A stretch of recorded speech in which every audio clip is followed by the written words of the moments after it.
Welcome also Anila representing the Living Leaf Foundation from the UK. All right, so let's realign regarding the session today, and maybe let's try to wrap up, not taking too long, but being very focused on what we are here to understand and assimilate and kind of think about in terms of coming together to create a system of value that would benefit the global commons in the context of the atmosphere and productivity based on photosynthesis. So we've had a great round of introductions and a great representation. I'm going to now go straight into it, and we're going to ask the question, what is the global commons? This is an open discussion. It will be moderated mildly by me on the side, but the global commons is going to be articulated by Dr. Ranil Senanayake. I think the primary reference to his theorems was based on economic quantifications that came out of value setting somewhere in around 1990s, the late 1990s. A professor, maybe Ranil will give you the context, but his name was Robert Costanza. Robert Costanza came up with an economic evaluation paper called Ecosystem Services, and he evaluated ecosystem services to be of a value of $44 trillion at that time. Of course, since resource management and the global capital of that resources has dwindled, various capital systems have taken precedence over value of the living system. Now, this is a huge threat to us, and that has inspired the company EarthRestoration to take a stance based on Ranil's work. Ranil's work goes into history for hypothesizing and formulating the methodology for analog forestry, and also the brainchild or the brainstorming of evaluating the photosynthetic component of biomass. So to elaborate on what the global commons is and what quantifying primary ecosystem services implies for us as a forum, I invite Dr. Ranil to begin this discourse. Thank you. Okay, thank you, Dehan. All right, let me share the screen with you first. I'll do this first and then I'll talk to you after. Okay. Host. As disabled, you have to enable my screen sharing. That's done. Sorry about that. No worries. Share screen. Here we go. Can we see this? Can you see my screen? Oh, not yet. Share. Yeah, we can see. Yeah. You see my screen now? You can see. We are good, Doctor. You're good to go. Okay, fine. Okay, I would like to talk to all of you about the global commons. I'm glad that we are all from around the planet. If you take a breath, all of us, when we breathe, we are breathing from the commons of air.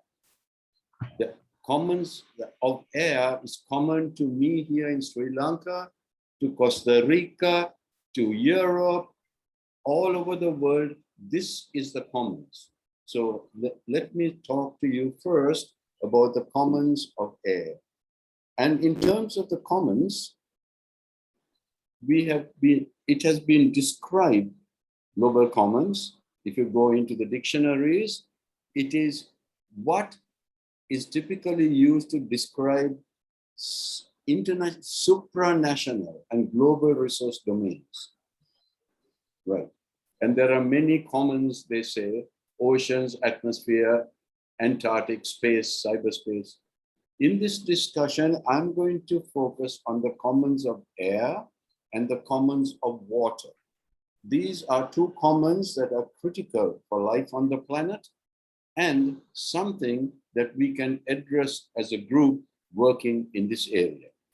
Now, the problem with the commons is common to everybody.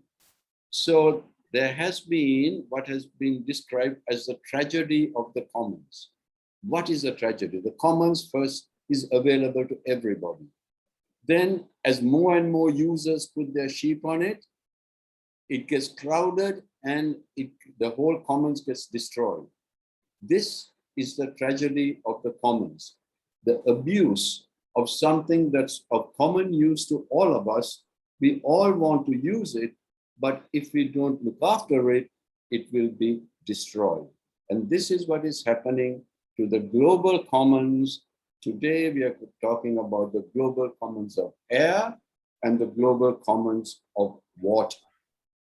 Now, one example of what has happened in terms of the abuse of the commons is seen in the space that we allocate for wild mammals.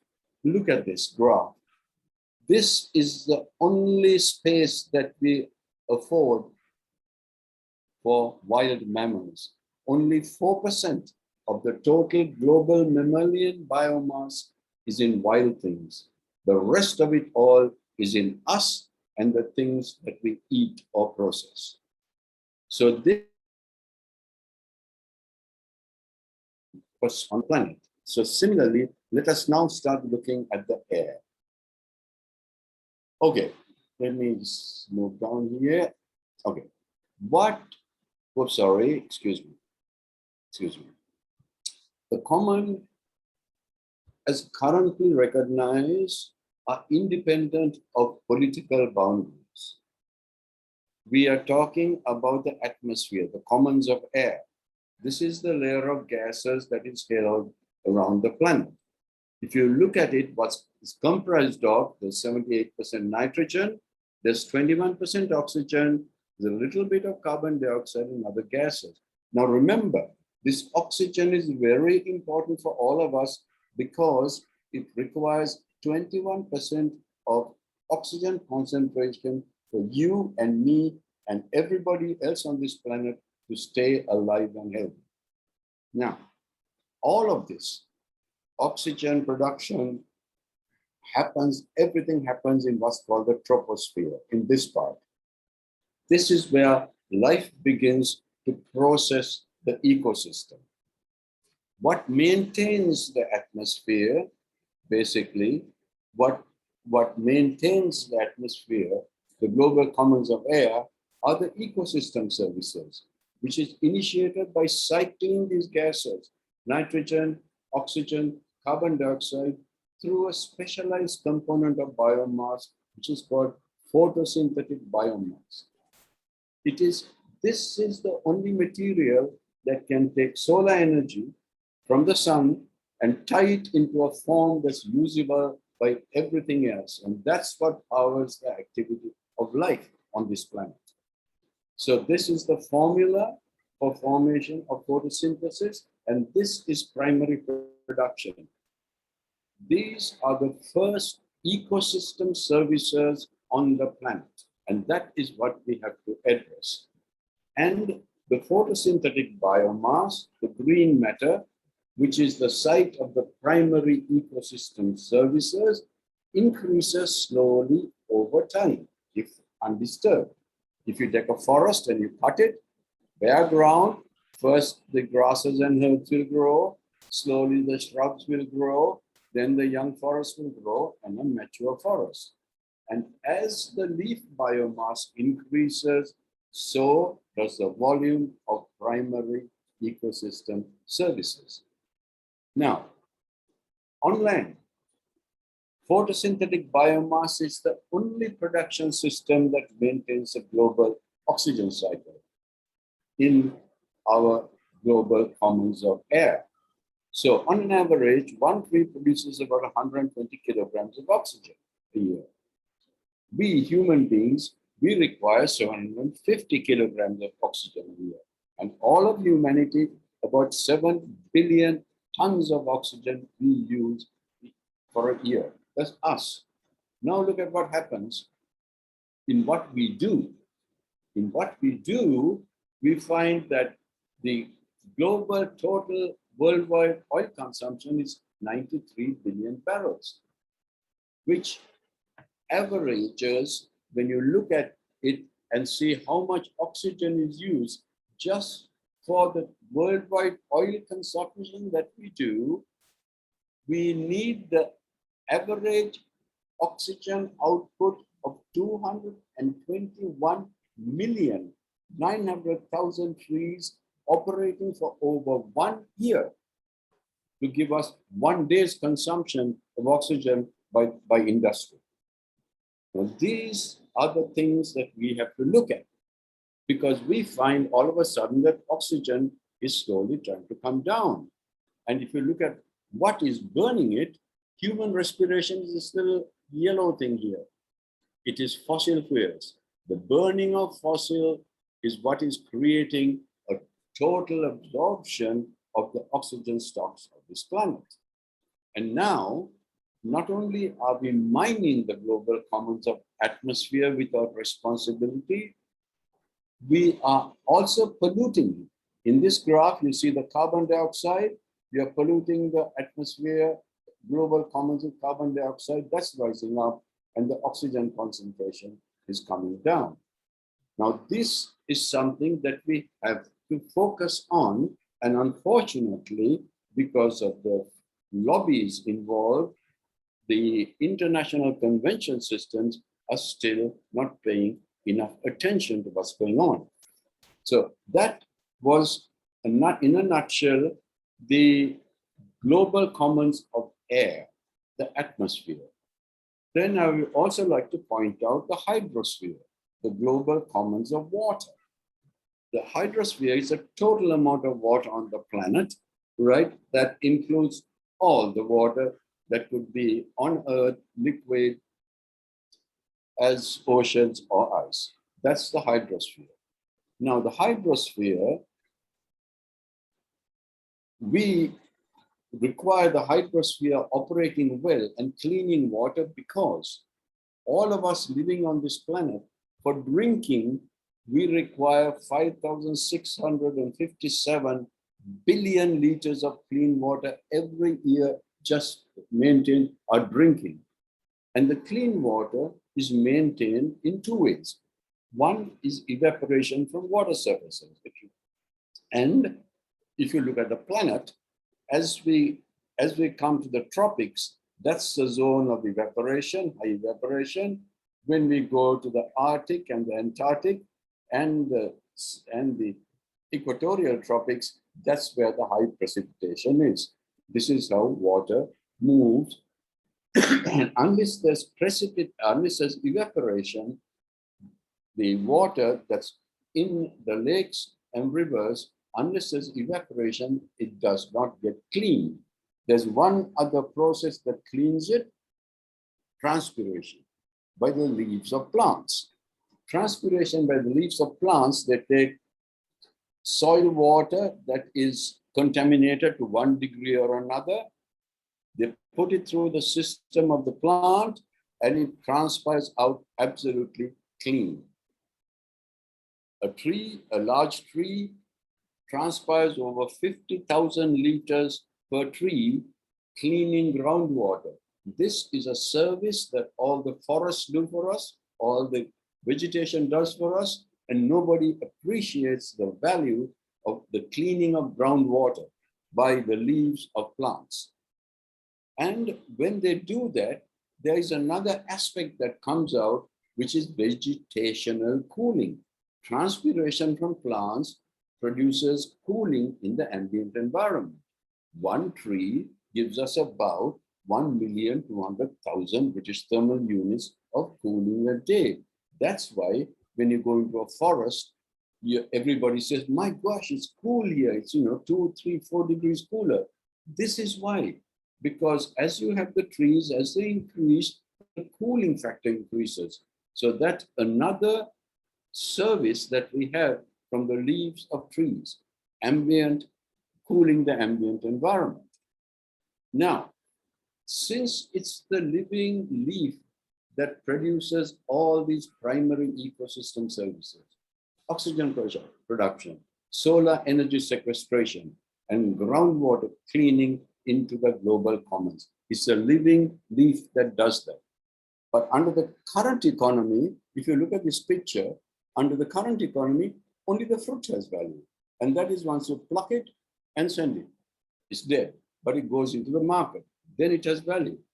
But the leaves have no value unless again you pluck it and send it to the market. Dead, it has no value. Under the economy that we are building and proposing, the leaves too have value, but they have value as long as it is living. And that is, a leaf on a tree can maintain its value as photosynthetic biomass only as long as it is carrying out the activity of producing oxygen, fixing carbon, cleaning water. Pluck that leaf and the activity ceases. So does the value. The leaf then goes into the existing market, which is the market for things that are dead. So in this way, we hopefully will be able also to put a value on life. Now, there are two paths I see to the future, two sources of energy, two platforms of productivity that can describe the choices before us. One is the creation formula, basically, which brings life to the planet. Carbon dioxide, water, energy of sugars, and oxygen. The satanic formula, whose invocation, and this is the burning of fossil fuel, will bring death to our planet because it poisons the global commons. Fossil carbon that is from petroleum or coal, you burn it with biological oxygen, it gives you new carbon dioxide that is doing climate change, it gives you new water, which gives you tremendous weather problems and for the energy that we use. So this is the choice before us. And now what's happening because of that, we may be pushed. We may be pushed because small farms may provide the design considerations for future food security, because broadacre monocultures have featureless landscapes with low biomass and may not have protection from heat stress. Look at these two pictures. In this one, if the heat stress goes up, it passes 40, right, things start getting brown and dying, there's nothing to stop it. Here, if the temperature goes up, there's a cooling ring of trees. The landscape is different. It maintains a cooler ambient temperature where human beings can have food and production into the future. So this large corporate farming, we may have to totally rethink that, because we'll have to rethink the new landscapes that we're going to create to enable us to adapt into the changing future that climate change is going to bring. Now, as Dan pointed out, if we do this, what is the value of ecosystem services? It's been well established. Constanza's work, studies done in Myanmar, etc. But the problem has been up to now that we needed a tangible product to be identified to capitalize on this value of ecosystem services.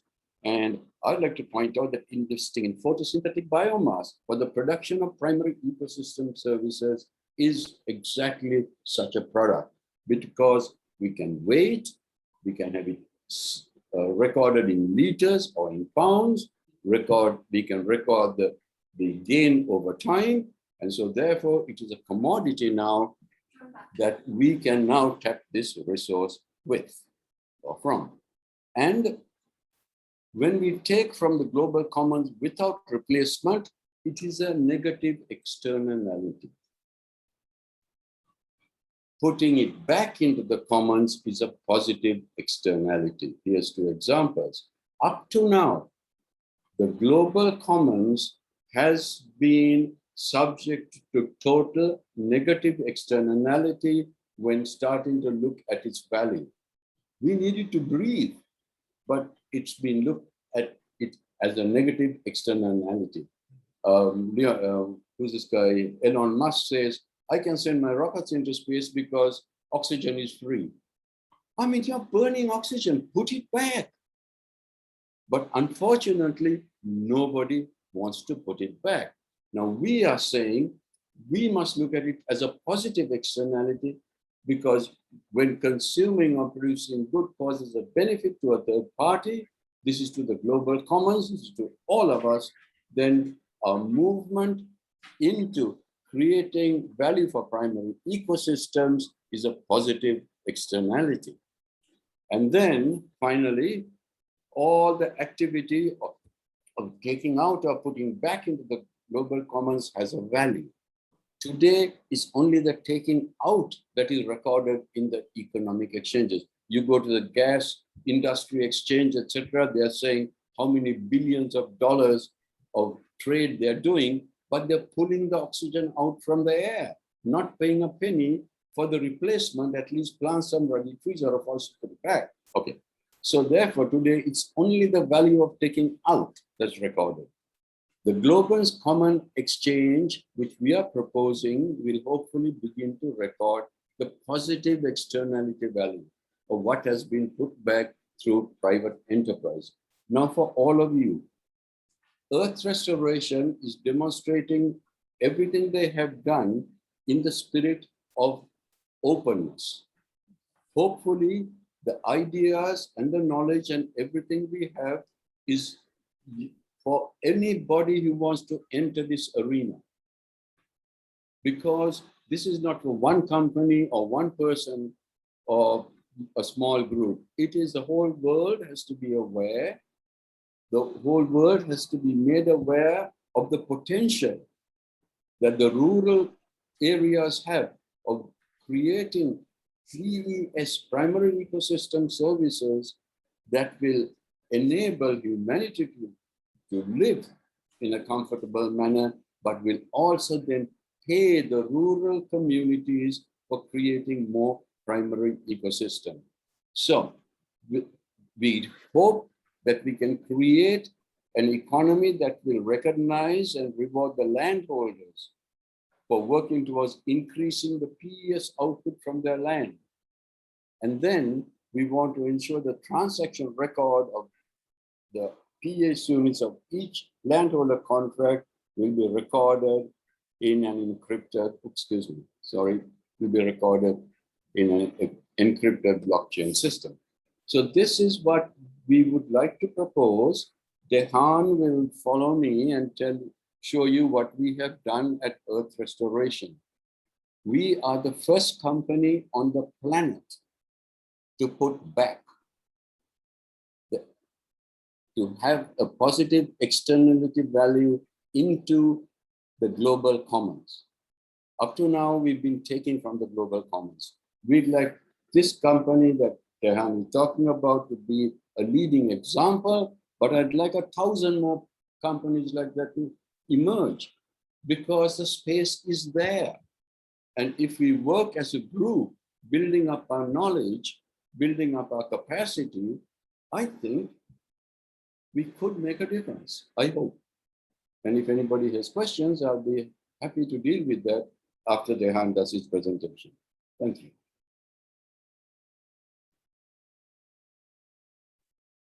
Nice one. Thank you, Doctor. Really grateful for all of this information that brought about the company Earth Restoration, and also could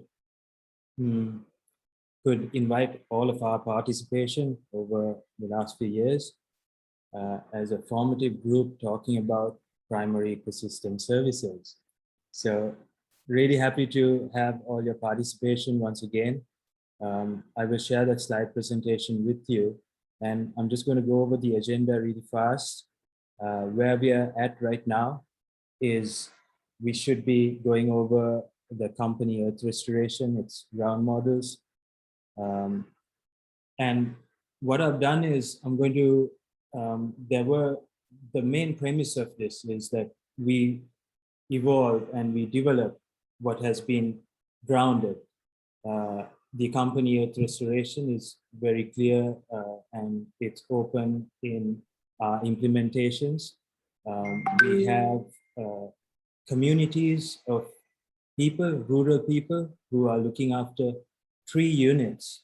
And these 3 units are registered to produce a quantified amount of primary ecosystem services. So today we are going to share with you this methodology. And it is the first unit metric that is shared open source that brings about a productive value to the global commons. Now, what we have done is we have used this quantification, and we are now extending investment into the model so that people can quantify their contributions and have a relationship with a rural person, a land steward, a landowner, and this is applicable globally. We invite you to study units into your region and start to formulate this metric for yourself. Because we're going to also focus on blockchain technology, the technology has a very theoretical premise. There are some investment models that is called crypto economics, but it's not based on the productivity or the productivity of primary ecosystem services that we're talking about.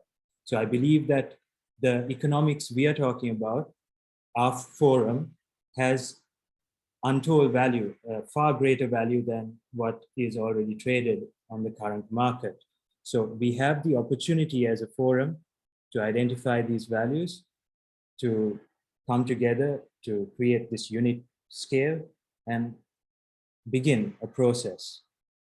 So I've used the Sustainable Development Goals that was presented by the UN about a decade ago, and it's going to be used in a lot of legislation and a lot of discourse in the future about sustainable management of resources, landscapes, etc. So I'm going to share my screen with you right now and go over a very quick presentation on how our system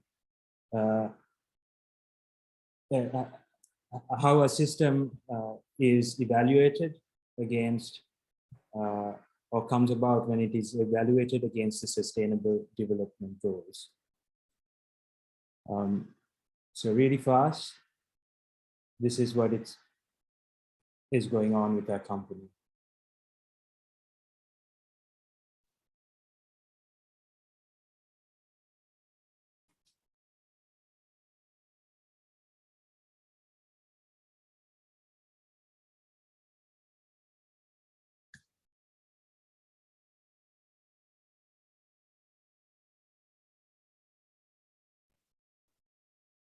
All right, I hope you can see my screen.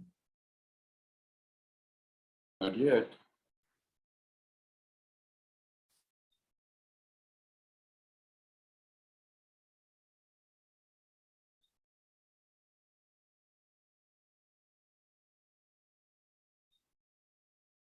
Okay, now it's starting. Good. Yep. So as a company, we've addressed a fundamental observation.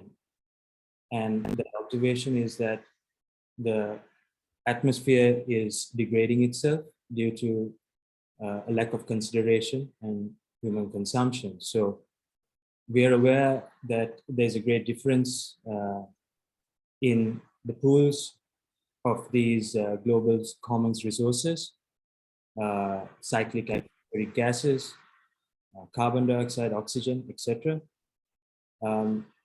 We are aware of how it is sequestered into the processes, into geological processes of thousands of years as against geological processes of fossilization over millions of years. So this cost is not addressed. But I'm so sorry listening to the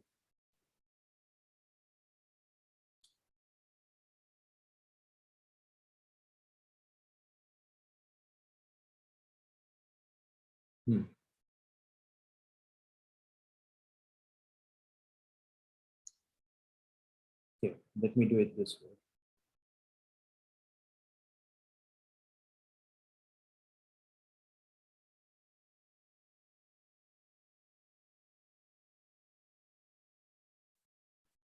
So coming into primary productivity and the actions of photosynthesis, we are aware of the photosynthetic component of biomass being of value to evaluate how much output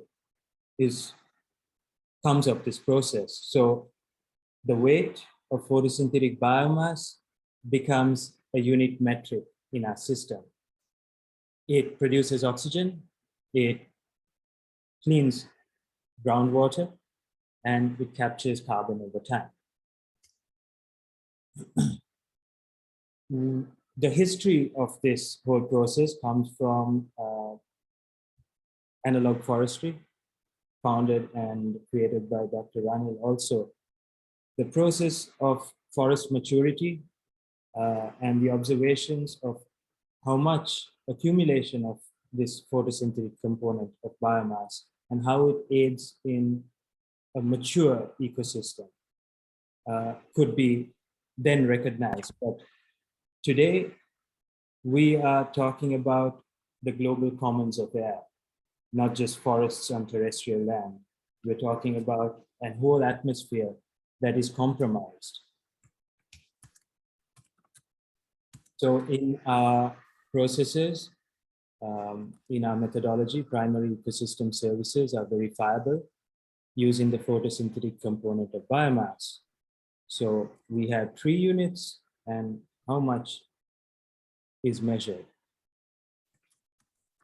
Investing in the production has created these opportunities.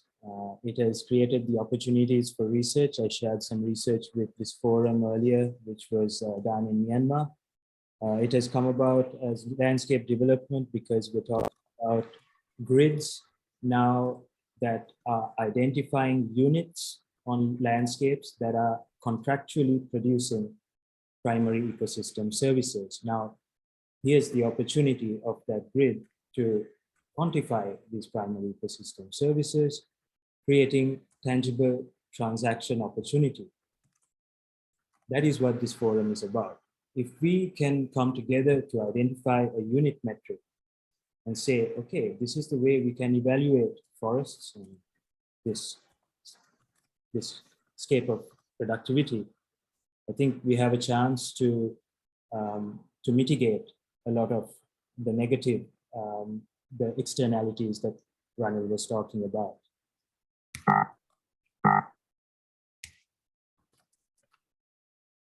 So in the field, we have studied natural ecosystems here on the right-hand side.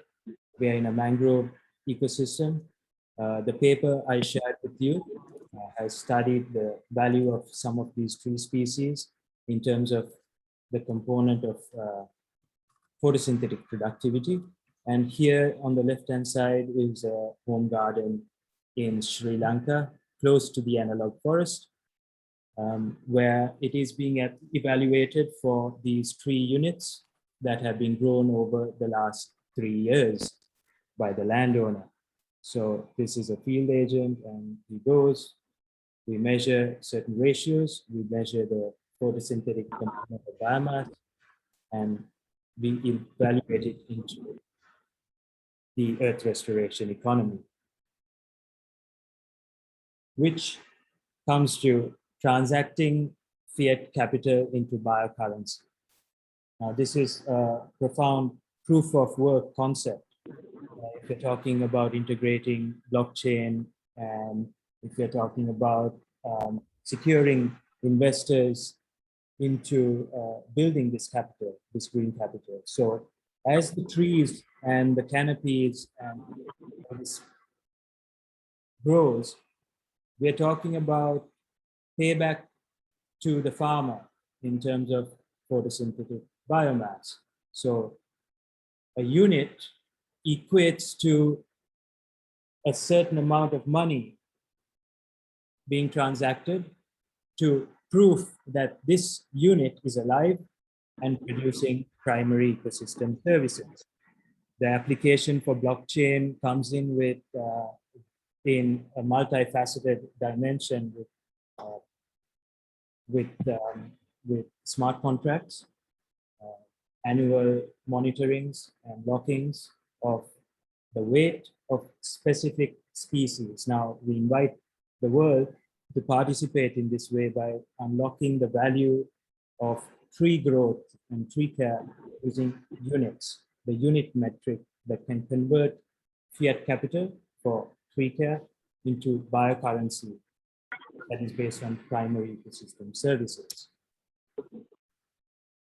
Here's a slide sketch. It may not be very accurate of how very distinct or identified network nodes around the world, currently only registered in Myanmar and Sri Lanka, are transacting into landscapes that are registered like this into geographical blocks. And it feeds this certain data based on the photosynthetic component of biomass. The right-hand side of the screen is something that our forum can help to develop together. And we invite global participation to grow this concept.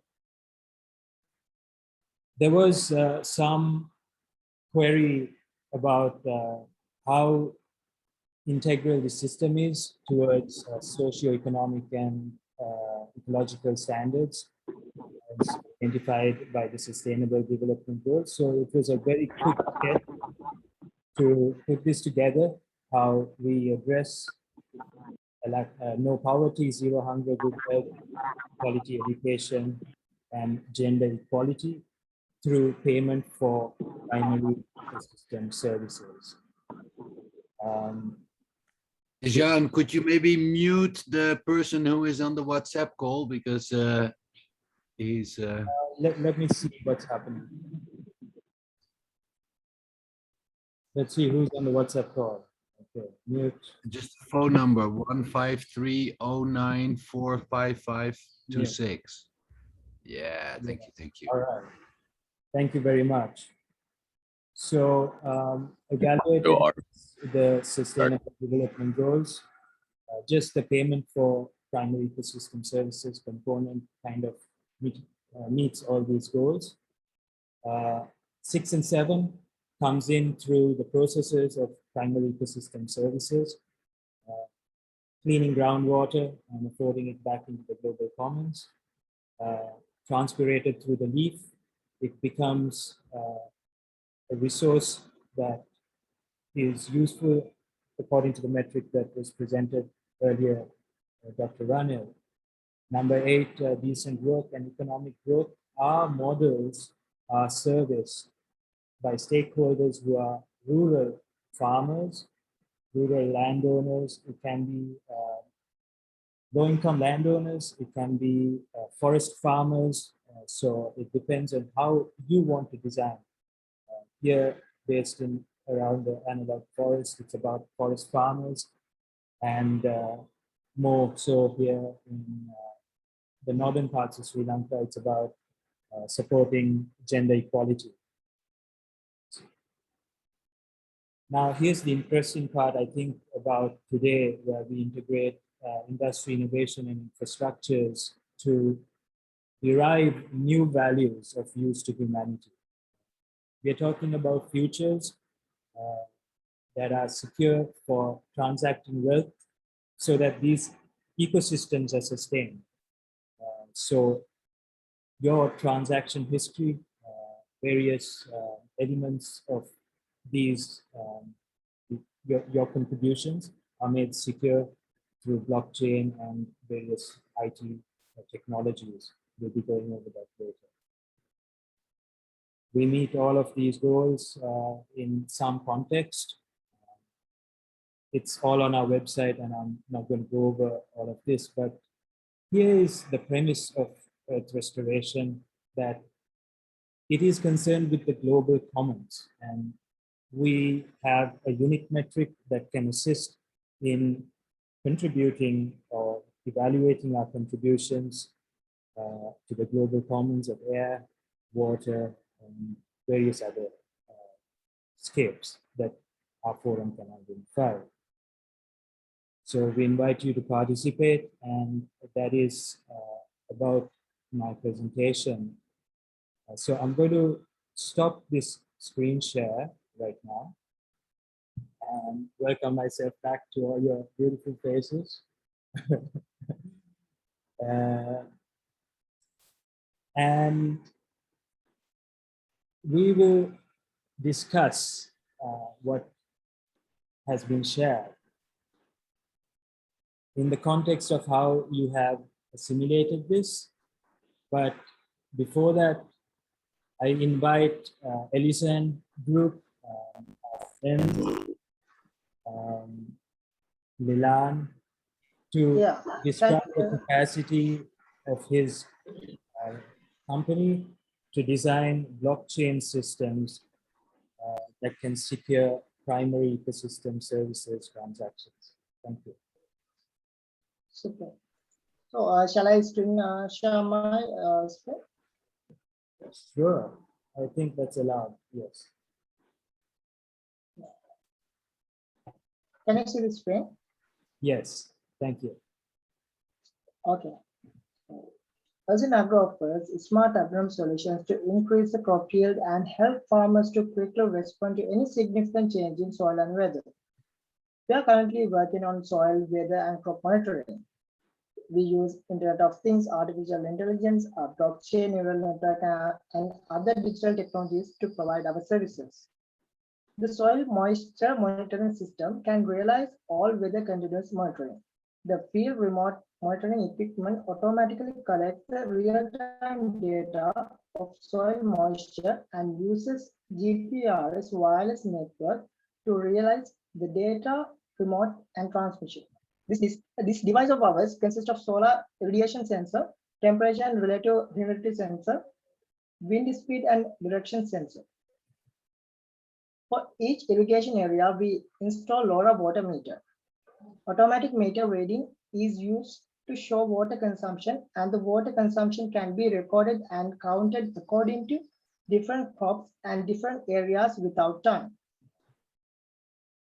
Our intelligent greenhouse monitoring system is based on real-time plant growth environment information obtained by wireless networks, such as through various types of sensors can monitor soil moisture, soil temperature, air humidity, light intensity, and other parameters.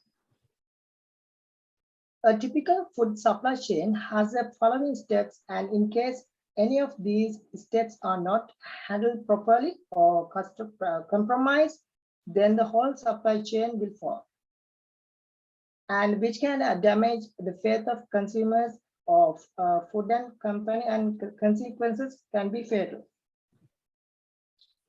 These objectives can be achieved with the help of blockchain and IoT together. Blockchain framework supports on IoT-based data feed and will guarantee the reliability and security of information received and captured. As we know, blockchain technology is a shared digital platform where users can store and share information across a network. This system enables users to look at all transactions simultaneously and in real time.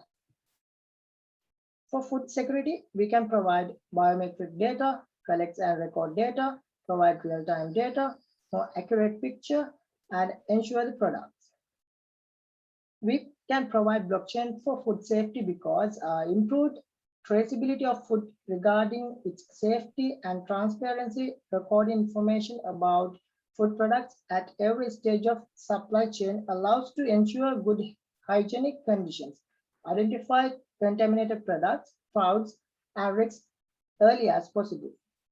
Food integrity is about reliable exchange of food in the supply chain. Each actor should deliver complete details about the origin of the goods. Our company can provide traceable service for food supply chain using blockchain technology. The use of blockchain technology allows consumers to know the entire supply chain of food that they were buying. Through our blockchain technologies, we can support small farmers because the small cooperatives of farmers constitute a way to raise competitiveness in developing countries. Via cooperatives, individual farmers are able to win a bigger share of the value of the crops they are cultivating. This platform could help producers track grain stored in warehouse, optimizing trading with global experts, allowing for a better flow between the members of the business network and remove the roles of some intermediaries in some of the business process, showing how trust in international buyers is generated via the use of blockchain. We can create blockchain for proper water management and improve recycling and sorting of waste produced along the food chain. The incentives of trade, biomass, energy, and agricultural products across the waste to energy ecosystems. Concept of circular economy eliminates many of the disadvantages of the current supply chain. A multi-agent system has been designed in order to coordinate all the transactions that take place in the supply chain. By applying blockchain, traders can be held accountable for their actions in the process of transaction and credit evaluation by the regulators. And AgriBlock IoT is a fully decentralized blockchain-based solution for agri-food supply chain management, able to seamlessly integrate IoT devices providing and consuming digital data along the chain. Inflation has caused many currencies to earn their values to decline with time. At the time of its launch, almost every cryptocurrency is realized at the toughest of the first amount. The AXI computer file specifies the quality of any coin. There are only 25 million Bitcoins realized with the planet. So because of demand increases, its values will increase, which might maintain with the market and with the long run prevent inflation. The cryptocurrency transactions are sorted by developers, miners on the hardware, which they can get the transaction fee as a gift for doing so. Since the miners have become acquired, they keep transaction records accurate and up to date, keeping the integrity of the cryptocurrency and also the records decentralized. The decentralized helps keep the currency monopoly free and the restraint. So nobody, no organization can determine the flow and so the worth of the coin, which in turn will keep it stable and secure, unlike flat currencies, which are controlled by the government. One of the most uses of cryptocurrencies is send money across borders with the help of cryptocurrency. The transaction fees paid by a user are reduced to a negotiable or zero amount. It does so by eliminating the needs for third parties like Visa or PayPal, and when it comes to Pay Here, Pay Media, and Direct Pay to verify a transaction. It removes the requirement to pay and any exact transaction fees. Where cryptocurrencies, wallets, and exchanges help convert the currency into another by trading in cryptocurrency across the different wallets and by paying minimal transaction fees. The blockchain ledger relies on different mathematical puzzles which are hard to decode. It makes cryptocurrency safer than ordinary electronic transactions. Cryptocurrency are the best security and privacy and unconnected to any user account or stored data that might be linked with a profile. Cryptocurrencies have always kept themselves to an optimal solution for transaction, and transaction, whether internet or domestic in cryptocurrencies, are lightning fast. It will be because the verification requires a little time to process, as there are only some barriers to across. LSN Agro Private Limited has the capability and educated team members who can create the cryptocurrency for their customers. we have really good experienced employees who are already worked with the cryptocurrency using Solidity that based Ethereum. Thank you.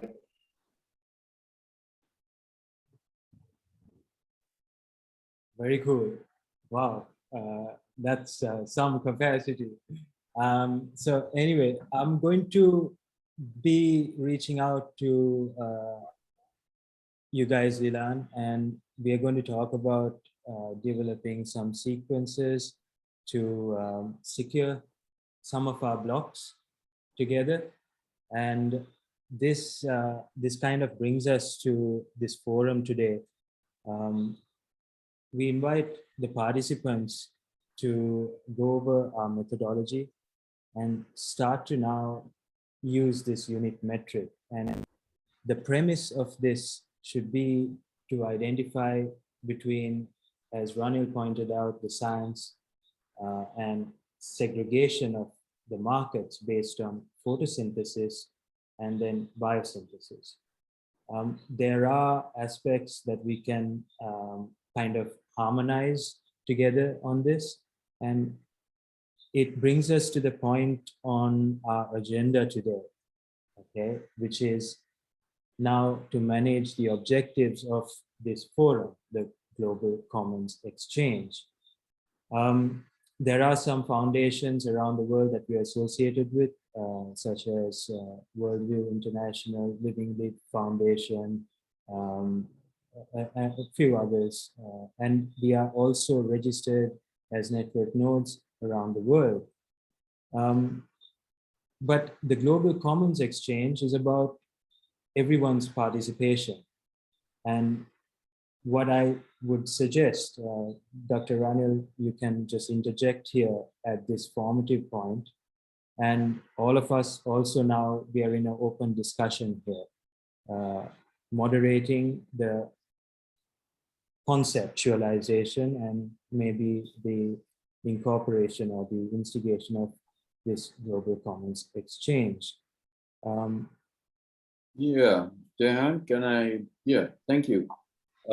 Yeah, I think we've, if there are any questions from everybody first, we should take the questions, but more than that, we have now a process. This process is tied to the planting and the maintenance of trees and plants, which we are all involved in. So this gives all of us who are involved in regreening and replanting a whole new avenue to reward the people we work with. That's the basis of our activity. Now, because as you would have seen in the presentations too that were made, right, unless we have an increase in photosynthetic biomass, there will be a decrease in the ecosystem, primary ecosystem services. The only way we can do it is get the people in the rural communities to do this. Now, at the moment, if you look around yourselves, all of you, you will see green stuff, whether it be grass or trees or plants. All of these things are doing what we are talking about, primary ecosystem services. All of them are producing oxygen. All of them are giving out clean water. However, they are all doing that as a part of the global commons. All of that belongs to whatever governments or whatever, it's a global commons. However, in our system, what we do is we have evolved a way by which we can measure the amount of photosynthetic biomass in a tree that's year 1, year 2, year 3, year 4, and we contract with the farmer to plant that tree and look after it. The farmer then signs a reverse contract with us, with the investor, giving the investor all the products that emanate from the leaves, the primary ecosystem services. At EarthRestoration, we have now got a contract. So what comes from the farmer is contracted. Unlike what comes from all around you, which is basically a part of the commons. In the old days, they would carve a piece of the commons and for themselves or take some oxygen for a process and not pay for it. Well, we are creating a system where we create the oxygen and put it back into the system and we record a value for it. Because there is a value for taking it out, then there is an equivalent value for putting it back. So legally, this is solid, but I want all of you now to start thinking about how you can do it in your countries, in your places. We here have developed, how many, Tehan, 36 or 40 odd species of trees we've got our growth curves for. 41 species. All of you who are interested in your countries must be looking at the species there and building up the growth curves so that ER can then help you as nodes outside to validate the research that you have been doing and incorporating that research into the algorithms that we are using to set up the value system. So that's what we are engaged in now. I would like all of you to be engaged in it. It's a totally new way of looking at things. You know, up to now, humanity, we've been taking from the commons now and making money of it. Now I'd like to put it back and make money on it. I think that definitely answers the question that Tatiana was posing: increase biomass and stop biomass destruction. Yes, I think putting this value on growing this capital and incentivizing people to do it will eventually become the best tool to stop the destruction. Gallo has posed a question. Here in Latin America, we're planting, but I think that the most important thing to do is to try to maintain the forest we have to ensure the biodiversity of trees. Do you have a system for trees that already exist? Okay, Gallo, the thing is, we have now just started from year 1 to year 4. If we build this system up, there is all of a sudden value in the photosynthetic biomass. We are forcing the governments now to look at the forests they have, to look at all the resources on the forests they have, and then the public has to ask the question, hey, why can't the government capitalize on the PES? See, as much as we scream and shout, nobody will do it. The governments will not do it.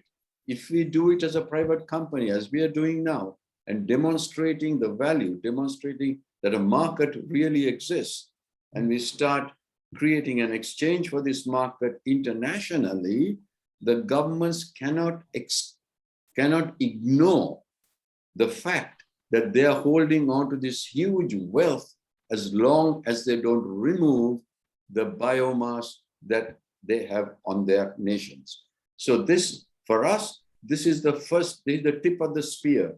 You can consider ourselves as the tip of the spear, right? We are just starting to make the change to demonstrate to the governments, hey, you guys have this wealth, make that wealth without destroying it. That is the final goal. I think if I can tack in here, that you're touching upon one of the difficulties at the moment is that it's hard to sometimes distinguish business from government, right? And what is driving what these days. Cool. So if you look at the large-scale reforestation programs that are launched in Europe, for instance, there's a tremendous influence of industry in the kind of species selected, the kind of areas, the focus on which of the ecosystem functions is valued in the tree, right? Still usually timber, not water and all these things. So, sorry, yeah. Robin, that is our job. Our job is to make sure that the government suddenly realize, hey, these people are making money from the water and from the air, they will be there fast enough. Our job is to show the world this is how real wealth can be made without destroying the bloody planet. But other than wealth, I guess that you've touched upon survival, right? As a species that is also in the balance here, which once awareness is raised to a certain level, right? Once you know, you can't unknow anymore, and it will start to influence your decision making because now you're worried on a really substantial level. So I think that more than governments, the story of Earth restoration in its core power is and what ties us to all our elements that come from it. So the difficulty there is that in order to launch this and to get millions and millions of individuals, right, to chip in trees, what would be, I guess, the perfect model, or the most fair model, we try to move up an organizational level to a government. So we get bigger funds for bigger projects, making faster movements.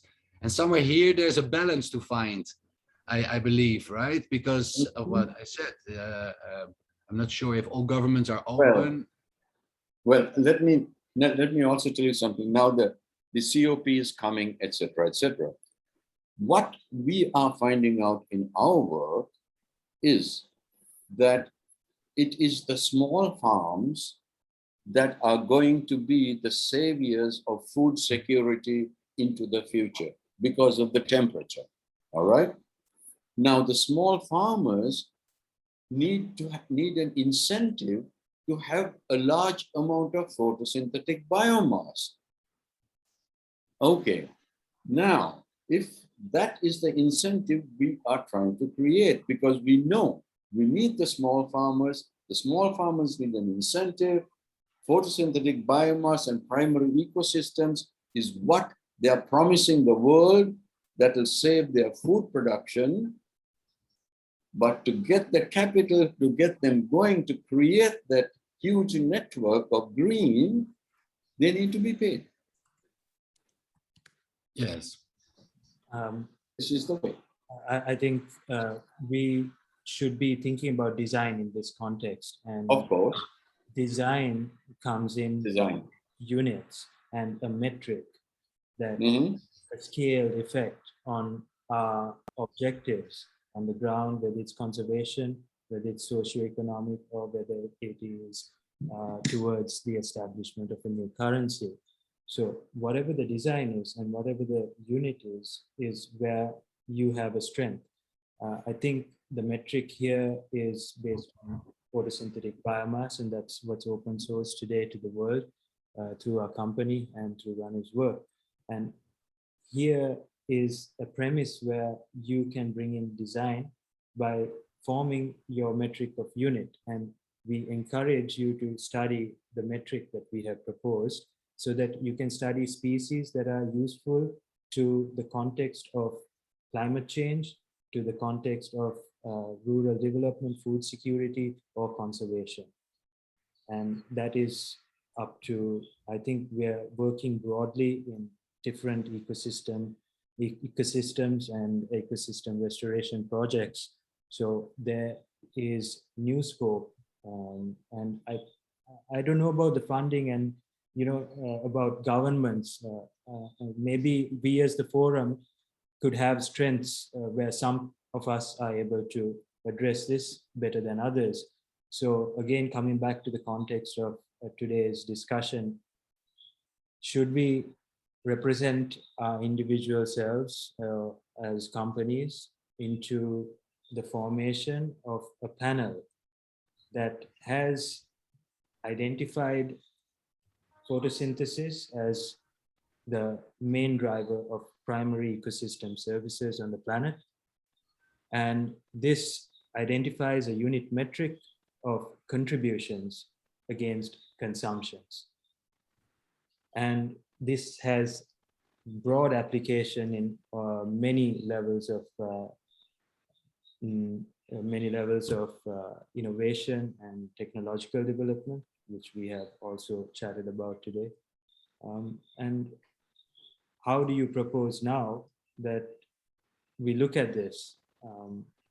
And do we have a consensus on moving forward towards another meeting that identifies some way that you can unify or harmonize on the idea of a unit coming into your design, and that being a derivative for these different scales of development that we're talking about, eco-development? Can I have maybe a clarifier? As we're developing the language, and thanks for that whole string. It kind of brought me to a place where this question came about. The language that we're developing, maybe there's because there are so many scales, as you point out, and therein lies the myriad of opportunities that we have with all these nodes to kind of approach each individual market, government, nation in different ways. Maybe we could start to talk about things like Robin mentioned, larger scale. That's amazing. I happen to also be really inspired by the small scale, like the retail investor, like someone who can just buy a tree and understand it and learn the story. So we have all the scales, it seems, available, if I understand everything correctly. And that's maybe something that's overwhelming when we think about it, because you can go in so many different directions. So maybe a little bit of language in the future as we develop this together, like different scales have different kinds of definitions or terms that help us to kind of get our heads around it a bit.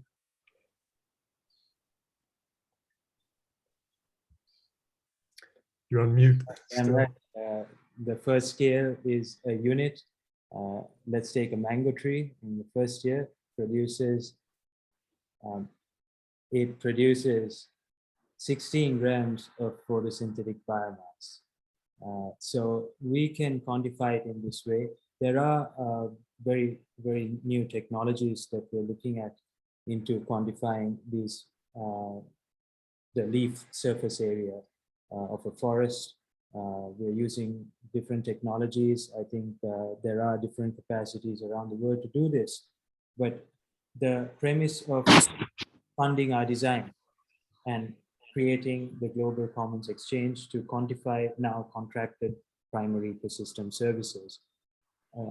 Is there anyone who, I shared some information to the forum earlier on carbon capture, and most of that information was written by Ranil over the last close to two decades, believe it or not.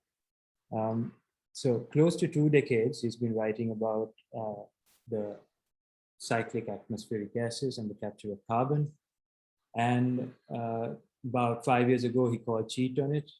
So there is a context to calling cheat on it because it's catering to consumptions. There is carbon dioxide in the atmosphere because of the burning of fossil fuel and the burning of oxygen.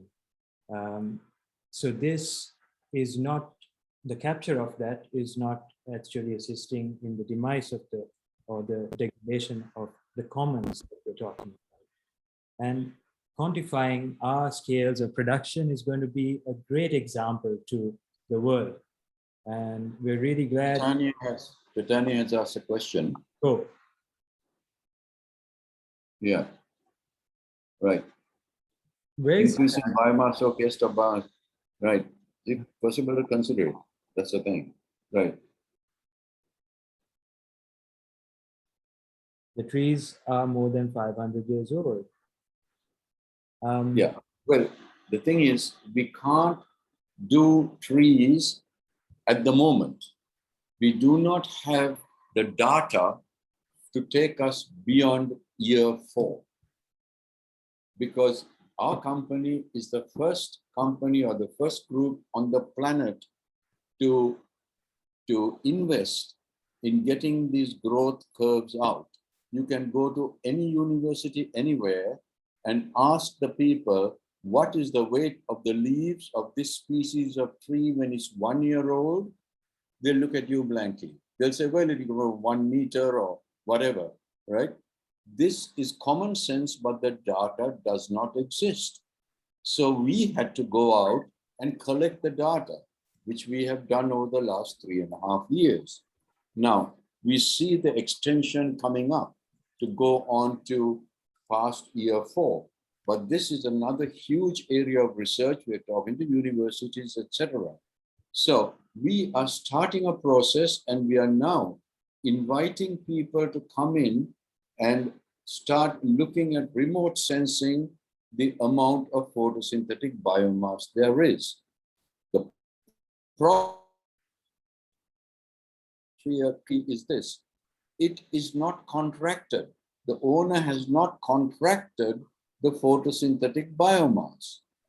So we have the contract with us. We work with the farmers with a contract. Year 4, we are just taking the first baby steps. All of you, I mean, this is the first deal. We want to get to the 500-year-old tree. We will get there. But at the moment, we have to work at year 1 to 4, get the farmers participating, get the units out, start selling the units on the platform, on the Global Commons Exchange. Then we have a process that we begin and hopefully develop the technologies that we want to give us the photosynthetic biomass of a large trees, and develop the legal mechanisms by which to contract it. At the moment, we have the contracts for what we have now. So there's some legal work to be done. There's some research work, technology to develop and research to be done for the older trees, for the bigger trees. But of course, great, like we have to think of this in the long term. There's so much of plants that we need to think about. An old tree, what does it produce? There's so much to think about. However, at this point, it's again bringing it back to the unit metric, and the unit metric assisting in the design. Here in Sri Lanka, we are restoring wetland, and the wetland is a natural wetland. We don't have the species for the natural wetland, but we have an area that we are growing a forest, an analog forest, and we have units. So the units are funding the wetland restoration. So you have collaborators and communities who are able to guardian new forests, new analog forests, new photosynthetic biomass or surface area, and that translates to the preservation and the conservation project that is associated with this design. There is so much of options, and we are happy to help you to use the unit metric to design how you can grow many landscapes and achieve many objectives. Please, any more questions? I have so for example, I'm right now designing 4 hectares analog forestry. How can I get, like, how can I get the unit or the volume or just the species that we have, like standard unit? How can I get involved and into the process? Okay, shall I? It's like this. At the moment, we have the curves and we are registered. We have the contracts for Sri Lanka and Myanmar. If we are going to do Ecuador, we have to create a company in Ecuador, right, which is EarthRestoration company in Ecuador. That company must have the growth curves for the trees that you are interested in. You use our technology to go to the field and build up the growth curves. You may have some of the same trees we have, like for instance, jack or mahogany, and use the same growth curves. If you use others, we'll have to build some growth curves. So there's two aspects of this. One is the organization that is going to get the investment, hold the investment, keep the escrow account for the farmer because the farmer has to be paid for 4 years, right? And have the algorithm to pay back or give the biocurrency back to the investor through the Ecuadorian company, right? Now, if the company or an investor wanted to invest in a unit now, today, you can do that in Sri Lanka or in Myanmar through Earth Restoration Company here, because we exist in here and we exist in Myanmar. Now, if you want to do it in any other country, they have only the platforms are Sri Lanka and Myanmar are the two platforms we have where we can put units where we have the structures. We are open to any other country coming in and saying, hey, we want to do this. And then we'll talk to them, help them with all the knowledge we have, help them set it up, right, and set up another node. Because what we see are independent nodes throughout the world interlinked to each other, where the value of the transactions will now happen at what we are talking about finally at the global commons marketplace, at exchange, right? So you in Ecuador, hopefully in the future, we will have a node, maybe, you know, Peru will have a node, maybe Chile will have a node, maybe, you know, Mali, doesn't matter. Whoever we have interested, whoever sees the whole picture and says, hey, I want to do it, right? Then we'll help everybody to do it in your place and build it up. Because this is open source. We are not hiding anything. We want everybody to do it, you know. Maybe I can help you a little bit imagining along as well, Gaio. I met Ranil in 2019. It was, I believe he came to Holland, right, to launch the spread of ER and find the first people outside Sri Lanka, Myanmar, that are willing to make this bigger. Mm-hmm. So after that, he went to Costa Rica, right? Pitched it to the board of Analog Forestry, the IFN, mm-hmm. who is very willing to help. But mm-hmm. this is a completely new story, right? Next to their story. So we're in a process, mm-hmm. everything. I think for me personally, this is also a thing that is not essential, but something that I would personally always incorporate is the use of analog forestry in combination with earth restoration. Primarily because it strengthens the USP or a real sales pitch to convince anybody why the hell they should invest money the way we're proposing. Mm-hmm. Right? Analog forestry not only provides a solid story, global proof and decades of experience, right? A network. It also provides a hardcore data proven system that is unbeatable in its speed to build up climax forests, which when it comes to money, we're talking about return on investment. That is going to be your number one sales argument, right? Mm-hmm. It will give you the quickest return on your investment to get to where you are. So that by itself is already a fantastic story, right? That is worth implementing everywhere. Next to that, there is FGP, Forest Garden Product Certification, being developed out of IFN's network as well, which is another USP. It's a certification that's which standards are even, I think, exceeding most other fair trade or organic standards for the products that come out of these well-designed, self-sufficient ecosystems, right? And now there's a third layer, finance, because we've recognized how difficult it is for people to make 50-year, 100-year investments of their soil, right? With a slow return on investment, financially speaking, right? Sometimes it's up to 5, 10, 15 years before your money comes back out of your forest, right? And you can't use that forest anyway or that land in any other way anymore. not in the short term and not in the long term if you decide to make a forest there, right? Like little combination, but it's a real commitment of your land. So in order for people to make the jump, some financial certainty is great. So Rich Forest has tried to develop a gigantic Excel sheet recording all kind of data sets out of analog forestry to make it comparable all over the world, right? In order to give a little bit of a forecast on hard data on your financial return on investment.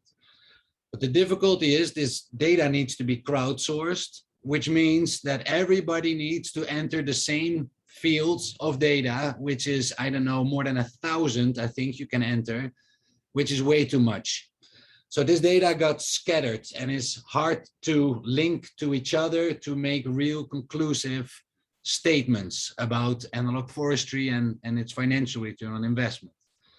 So Bastiaan Roduin has started a smaller project, first in Holland, and is now scaling up, looking at analog forestry again as a global network, where he pulls in a similar set of data from the connected projects, thereby making all the data sets comparable, right? And thereby giving a more conclusive story with it. So for us to get involved, next to what René already explained, I think about setting up a structure that is able to legally handle money and give out ledgers and those kind of things, for me would be having an analog forestry design, a master plan in which we can identify which trees are already in the database, right? And we're lucky because they've done the groundwork so we can hit the ground running, right? With at least, I don't know, what is it, 20, 30 species now that are also applicable in our climate here in Ecuador or Costa Rica. And it gives us a set of trees that we would love the data graphs on, right, out of the master plan, which would involve more local species as well, which ties again to analog forestry, using a lot of these local species to pull in the biodiversity of your existing climate forest. So, René, yeah. René, your mic. Sorry, yeah. Actually, what Earth Restoration does is for projects, it asks for a high B to B ratio.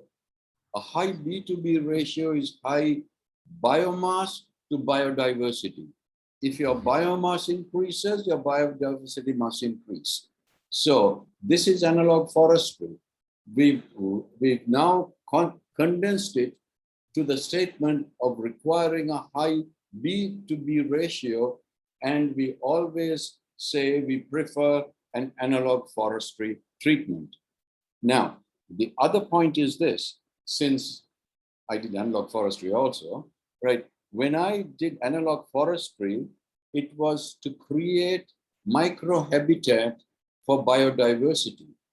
But the result of creating microhabitat for biodiversity is to create a network of extremely high network of photosynthetic biomass that stretches from the ground to the canopy.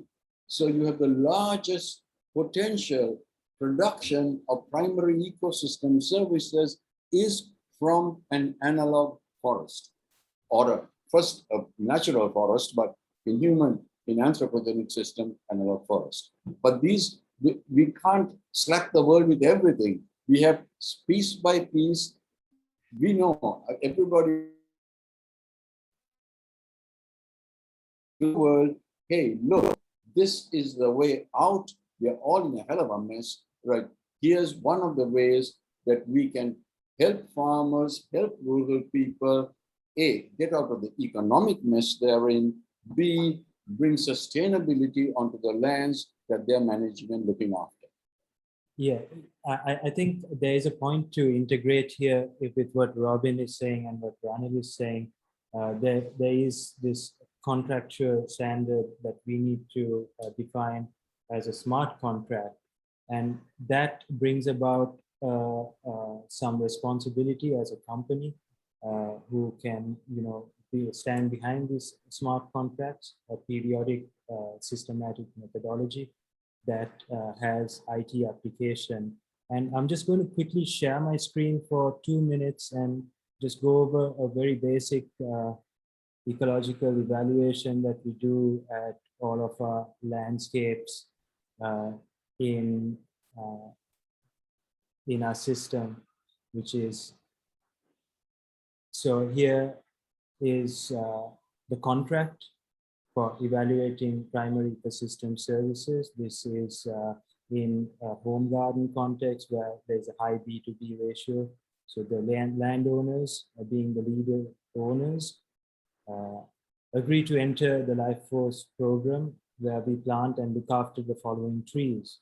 Identified trees are first physically noted and then translated into photosynthetic biomass through this scientific process in the field.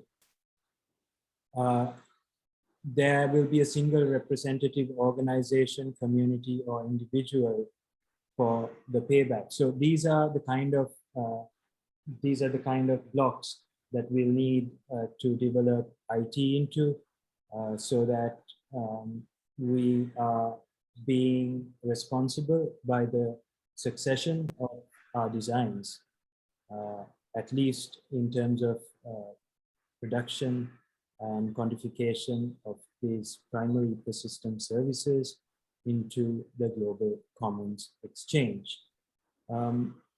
Please, anyone else who would like to talk? I think we have about maybe half an hour before we might need to scoot off and plan ahead for our next meeting.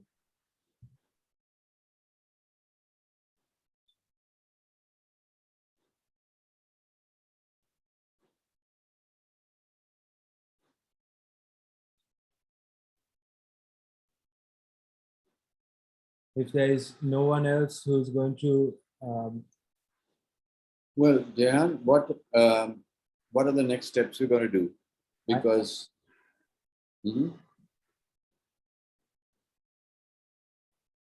I think we should decide if we are going to nominate a panel from those who have attended this session towards moderating and managing the effects of what matters to this forum, because we as a company are inviting the participants and restorers around the world to come together and unify towards a metric that can quantify their contributions to the global commons. So this forum is about that, and I would like to know from all of us if we are interested in taking this dialogue on. And this forum is now open to discussion.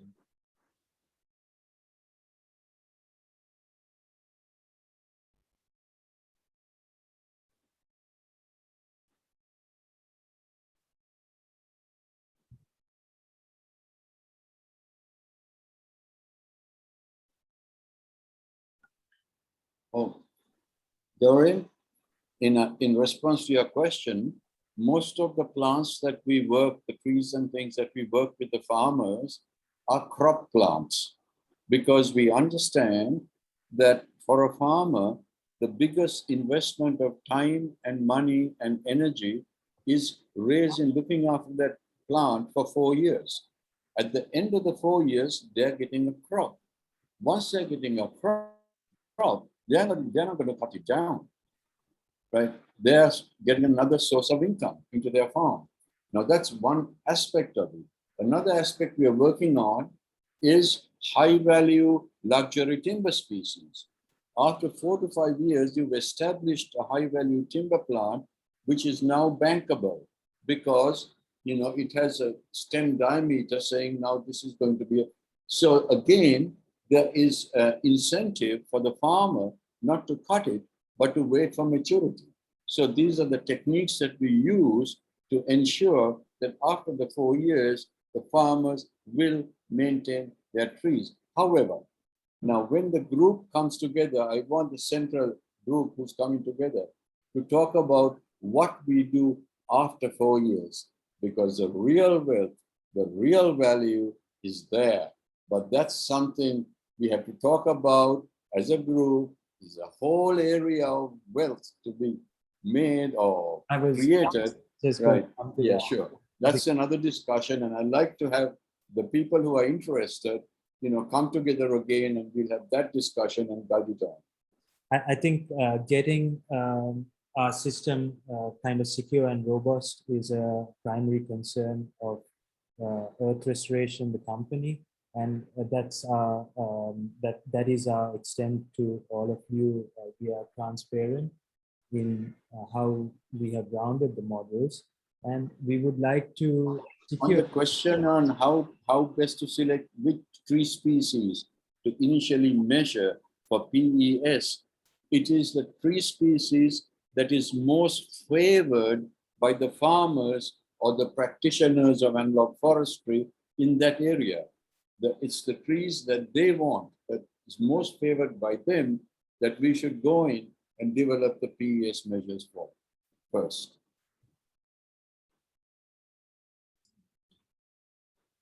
So Yeah.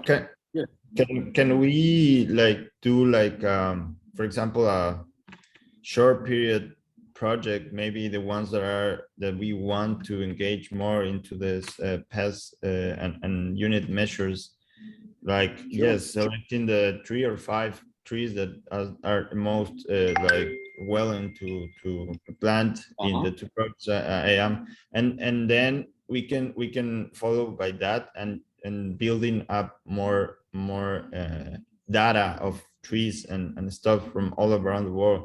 I think that's Gallo, one of the things I'm suggesting is, if you're interested from Ecuador, you write to EarthRestoration and we do a MOU, right?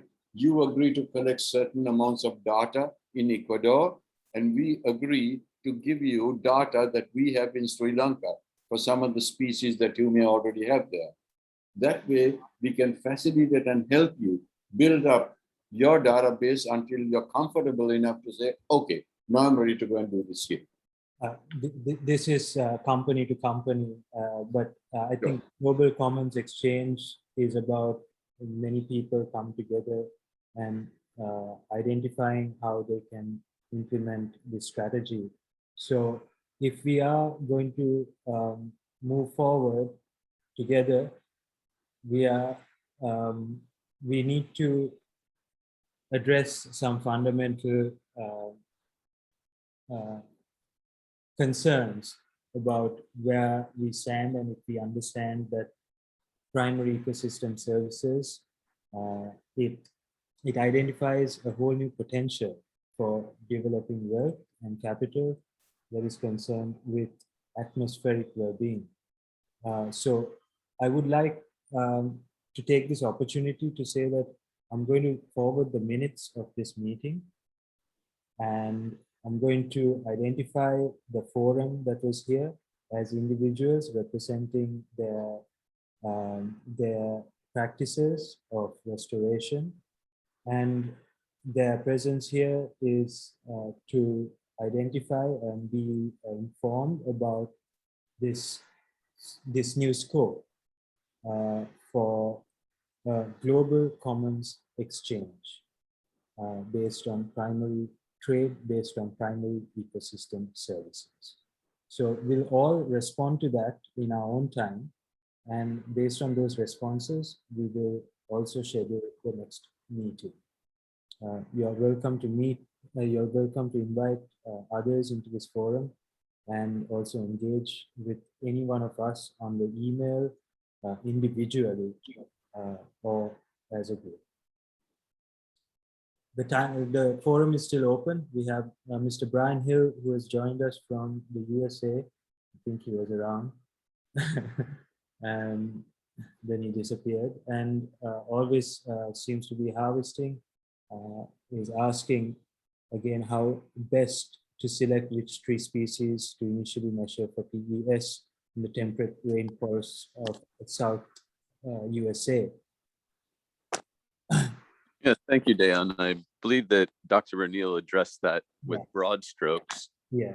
So I'd be curious if in your data to present, if you're finding much overlap amongst species within a similar family, or in other words, it's easy to say, oh, what the farmer prefers, though.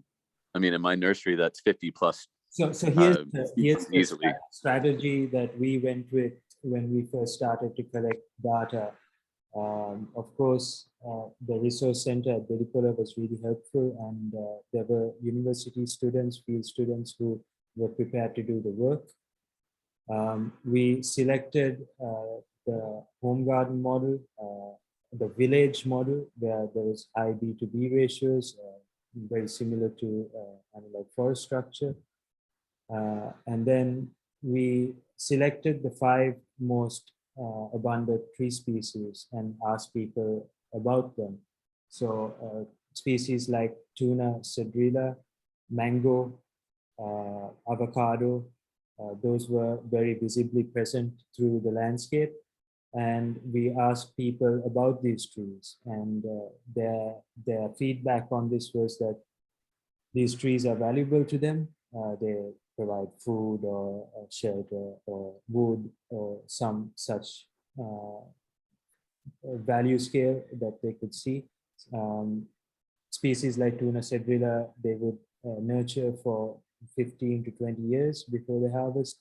Avocado trees longer because they yield fruit. So things like this, and we came up with a list of 5 species that anyone was willing to kind of farm that would benefit B2B ratios in terms of analog forest application. That we could use elsewhere in the island. So that became the first 5 tangible units that we could use basically anywhere we went. So we said, hey, here's a unit, this is worth this much over 4 years. And it was more than just a mango tree to various people at that point. So it depends on where you're at and what your project design is for you to develop this database. And I think it's a fun process, you know, units and measures, and this data keeps coming in. I'm happy to share some of the data with you in person or at the next meeting, where we can see how a tree translates into oxygen. Hi, Sam. I need to add one thing, and in the data gathering and this data analytic part, so we can handle that. And we have our own IoT devices, and we can fix it to the forest or for the particular farmer's farmland, and we can gather the data and we can push the data to the cloud storage. So if it is a different countries also, there will be no issues. So the data will be centralized and it will be stored in the cloud platform, so anyone can assess the data, and they can analyze the data, and we can do this data science part, and we can analyze those data, and we can those insights. So we can help on that part, and we have the team who have the knowledge with this big data analytics, and they have good knowledge basics, and they have a good technical background as well, so we can help on this part.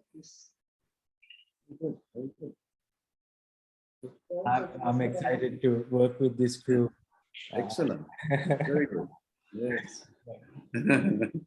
Definitely we will work on this. It's been years of fishing around, so maybe Sri Lanka can finally do something. Great. Anyone else to add to this? We have a few participants left. Actually, no, we have 11 participants left over. How nice.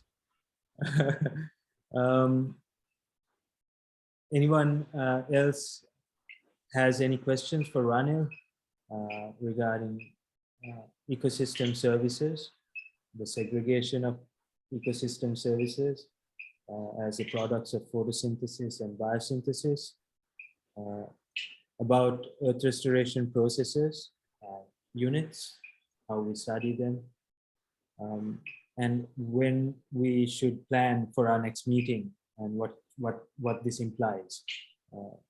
Please. Yeah, I have a question. Have you done any projects where the trees were grown as, excuse me, as mobile units rather than as in the ground? So the first 4 years, they were able to be moved. No, Dorian. No. That's simple answer.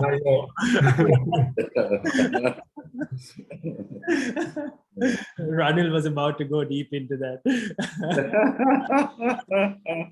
That is a reasonable question. I guess I'm curious from the nursery perspective of a first year potted tree or otherwise. Well, as long as you get enough photosynthetic biomass on your plant and you have registered your plant with us and we know where it's eventually going, ER could say, yeah, fine. As long as you, because putting it in a container should not constrict its growth. Sorry, what did you just say? If you put a plant in a container for 4 years. No, I heard you, but how is that possible?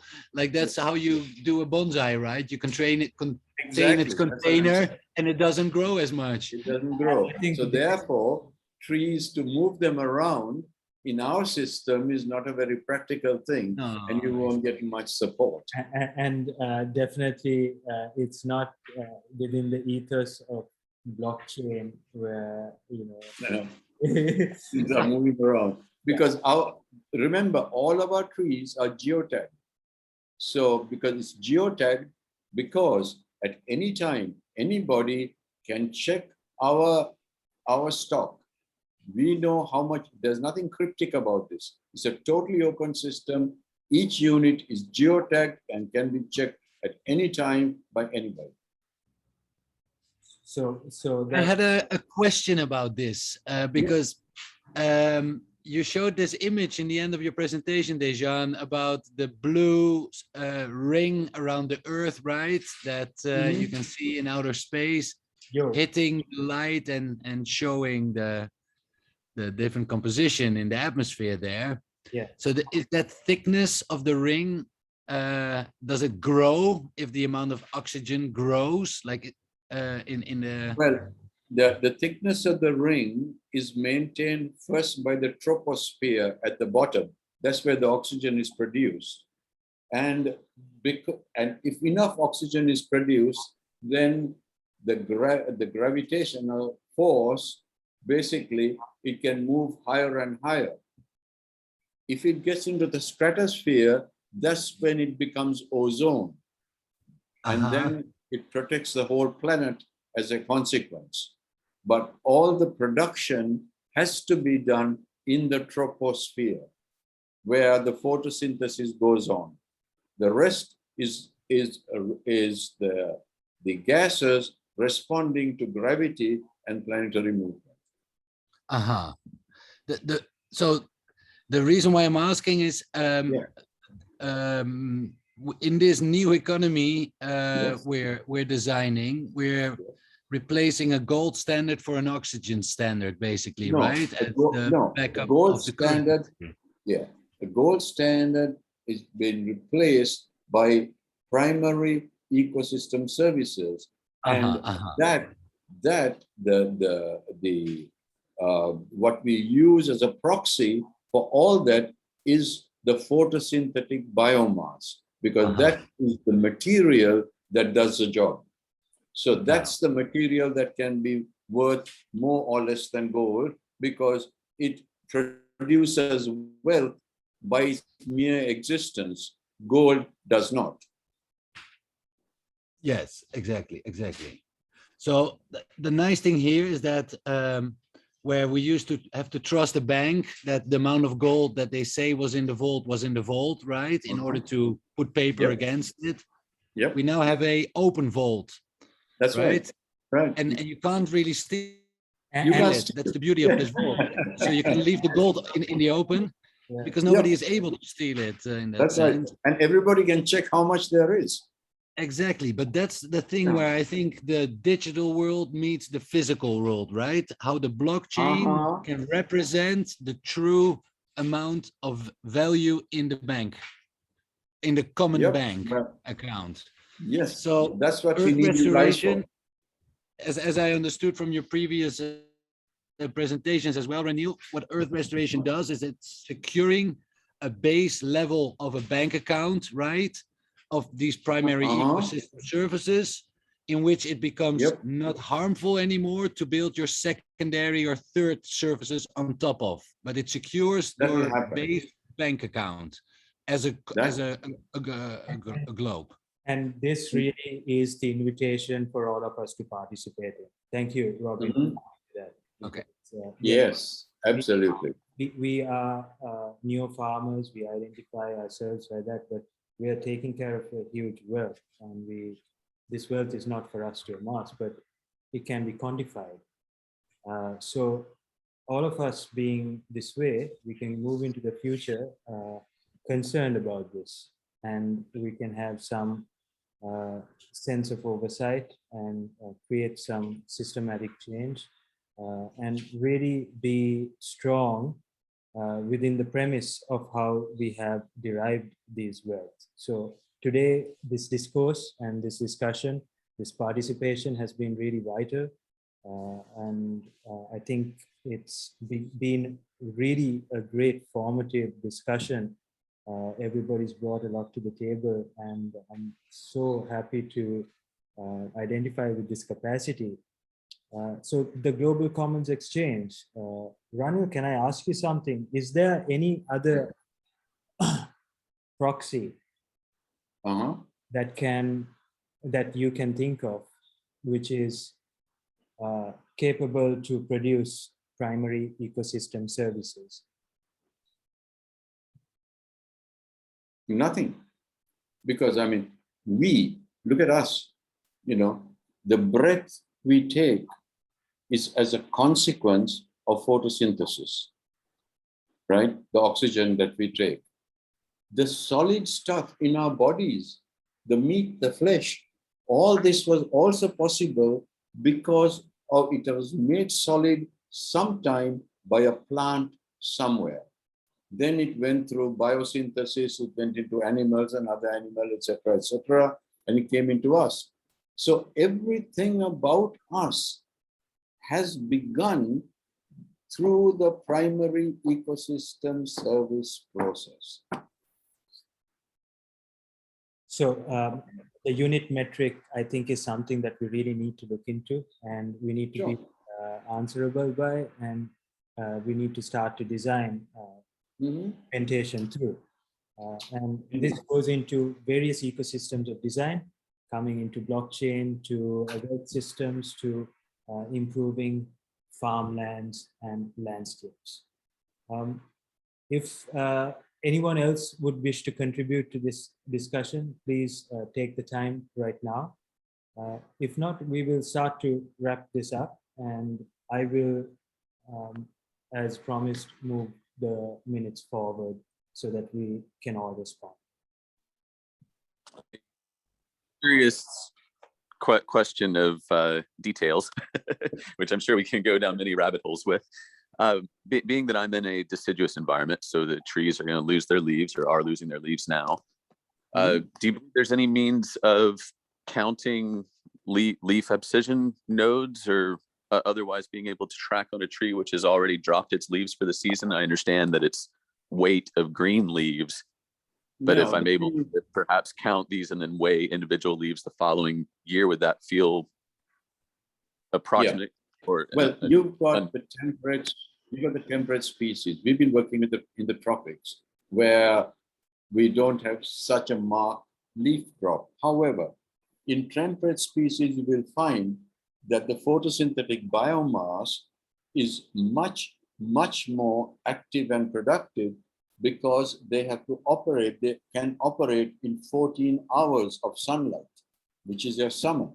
See, that's a whole different operation of the leaf itself. But the final product that you get is more or less similar. However, if you're going to measure the leaves in a temperate system, same thing happens as we do in our tropical system. You have to measure the leaves on year 1, year 2, year 3, and year 4 to get an idea of the curve that you're getting. Just by counting the abscission points, you won't get a curve of growth. Cheers. Thank you, Doctor. No worries. Hey, Blake, you want to tell us some of your metrics? How is this interesting to you in terms of validating some implementation model? Yes, definitely. And gratefully, I can share that you've been on point and such, as you may have disclosed some of this to me in confidence nearly 3 years ago. And when we didn't know what we were talking about then. I believe you were just beginning to circle around your best practices, which is brilliant, as you're now 3 years into developing those best practices. That's wonderful. Yeah. So I definitely see a lot of potential. A modest joking point. Since we are kind of speaking around blockchain, I've long kind of joked about shitcoin as a means of measuring diverse biological inputs into a system. Okay. But I imagine that the leaf measurement is substantially easier to obtain. There you go. Excellent. I'm glad this is this way. Hi, Chris. You have your hand up. Yeah, hi. Sorry, I had to duck out.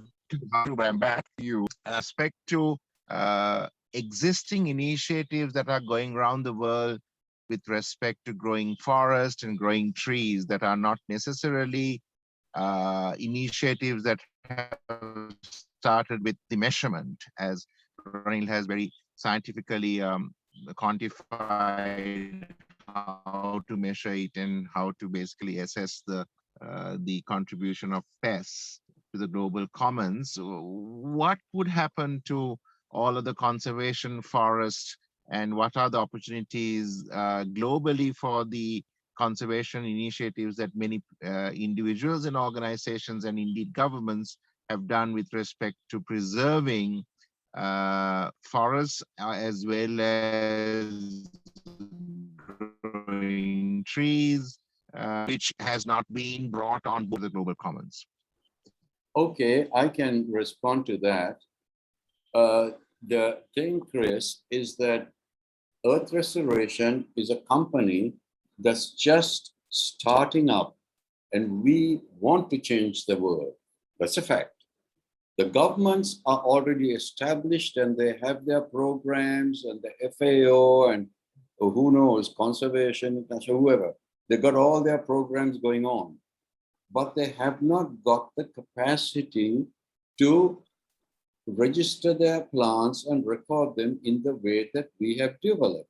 We have developed, and we're a small company and developed something, but we believe that what we have developed has the capacity to help all those programs that are going on and actually enrich those farmers where the trees are going, because quite often they're sticking trees in the ground and expecting the farmer to look after it and say, oh, we planted it for $1 or $2 or $3. You're actually ripping off the rural countryside. You should be paying more. So yes, we'd like to change the way that other tree planting people do their business and through our model, but we'd like to do it by demonstration, by doing it and not by talking.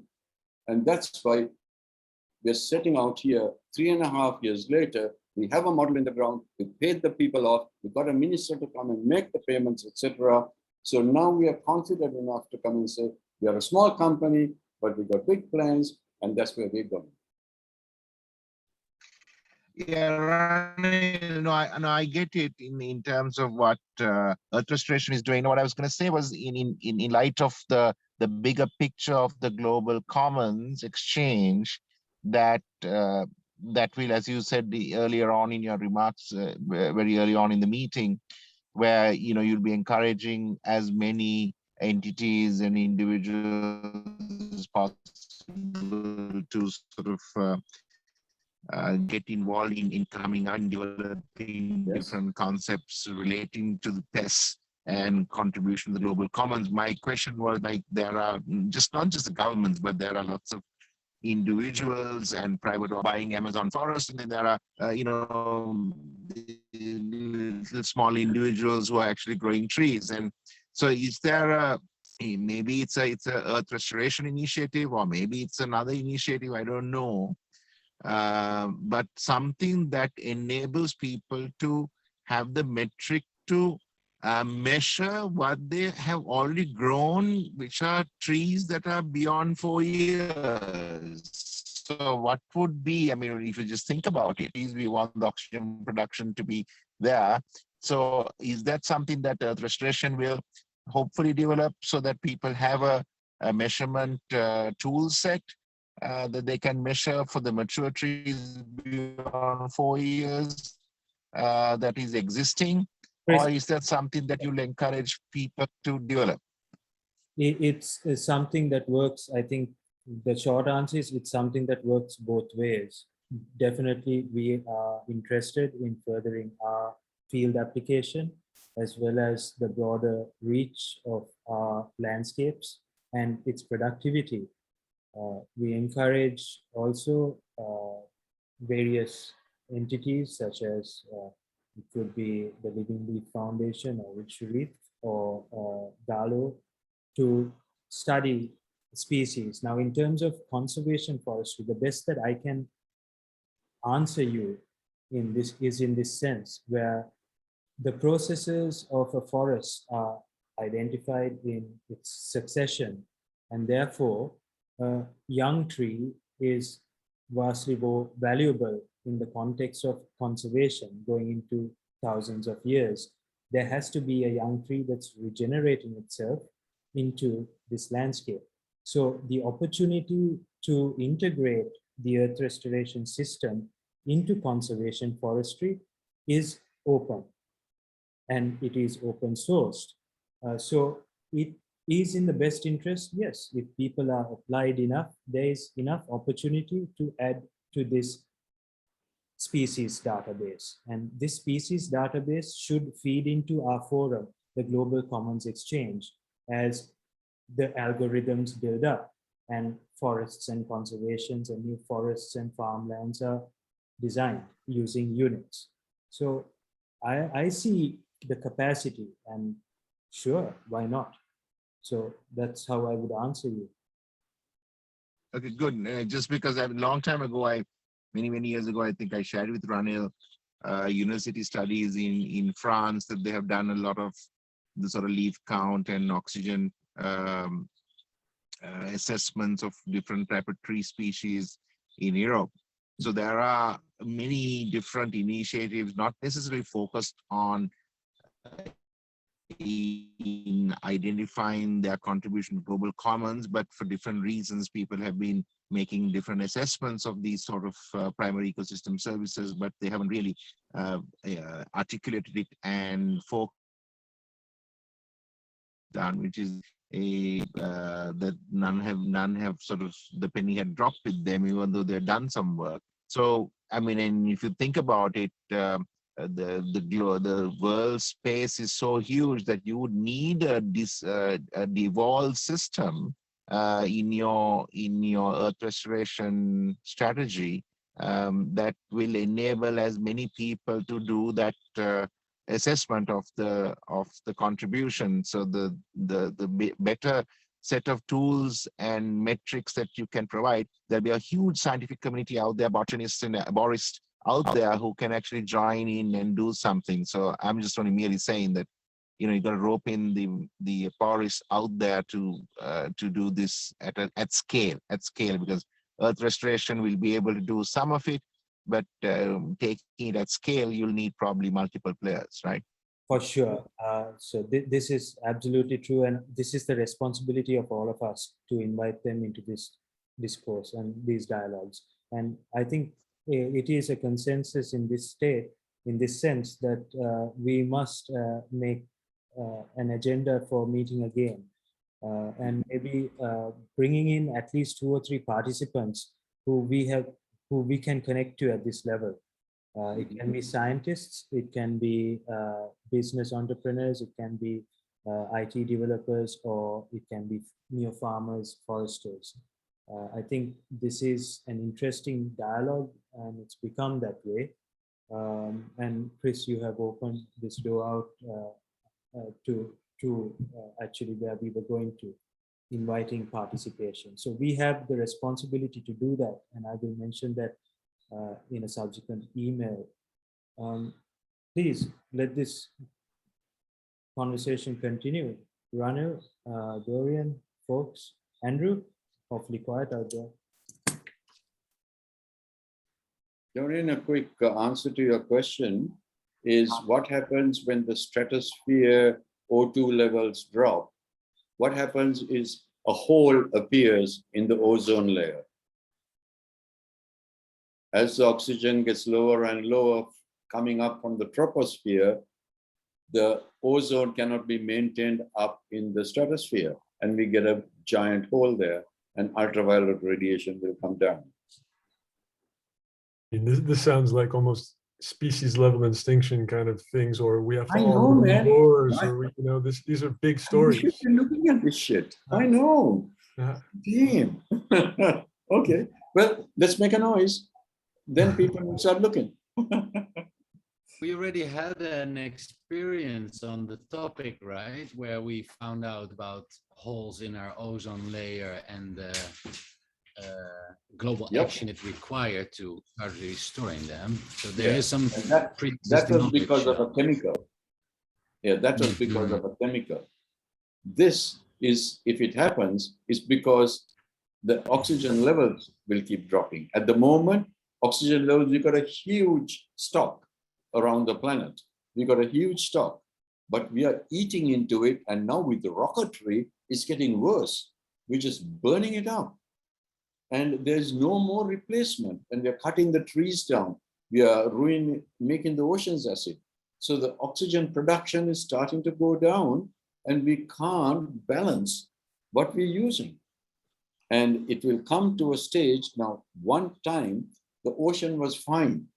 Today, there's a phenomenon in the ocean that we never saw before: dead zones, anoxic zones, no oxygen zones in the ocean. Right? This should be a warning. In cities, and consider that cities are built entombing the soil. There is once the soil and the air had a dialogue, interchange. When we urbanize and we make cities and roads, we entomb the earth forever, forever, right? We are not taking into consideration that all these services then have to be picked up by the residue that left outside. Interesting that these fine balances, the global carbon dioxide concentration is 0.4% of the cycle, 0.4. And that's a really small level of fluctuation that's needed. So it's getting to that tipping point for sure. And the best we can do is quantify it. Fuck. Help us all. All right. Moving on. What Chris was talking about, existing both projects and systems in that sense, right, that are needed for this. I think that we have a good partner, Mother Nature, who is gonna be the most successful spreader of photosynthetic biomass if we just let her be, right?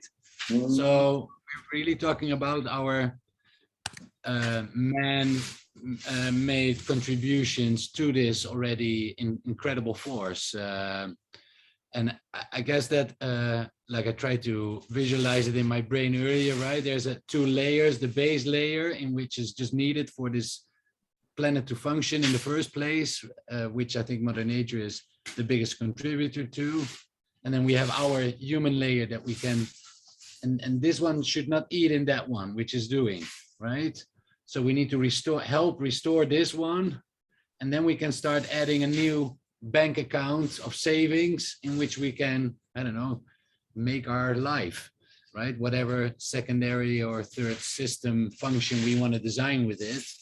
But then the bank account, the base bank account is already, well, we're withdrawing from it, as you say. So I think that that's the little part that we humans need to add to this massive force of nature that is already trying to restore this consistently, right? All the time.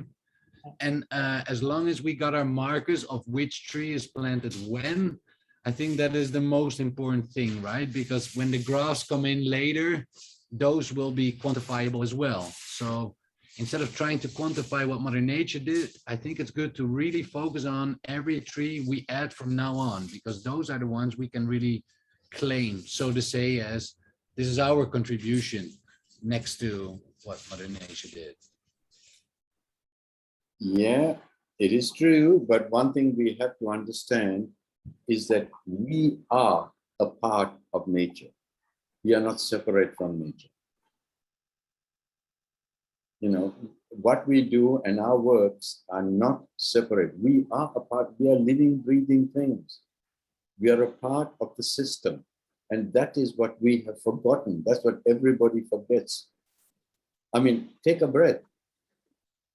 That was made possible by a plant somewhere, sometime on the planet. But do we ever say thank you?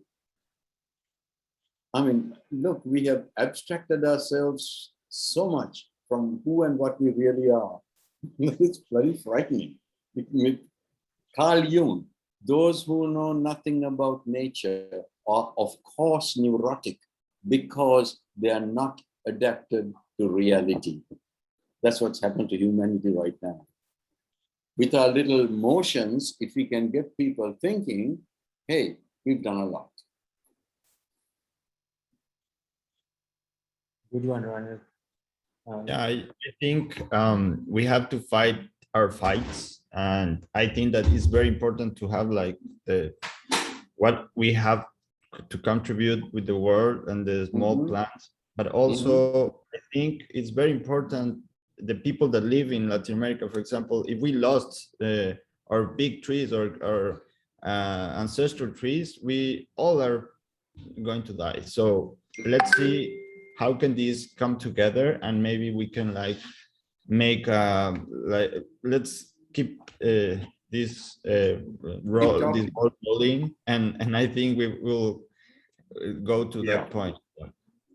And also integrate various aspects of reward for what we are doing in terms of justifying it with research and then integrating it with business models and reward systems that reward from children to sustainable landscapes and businesses that are concerned with futures. Anyone in this forum else to share?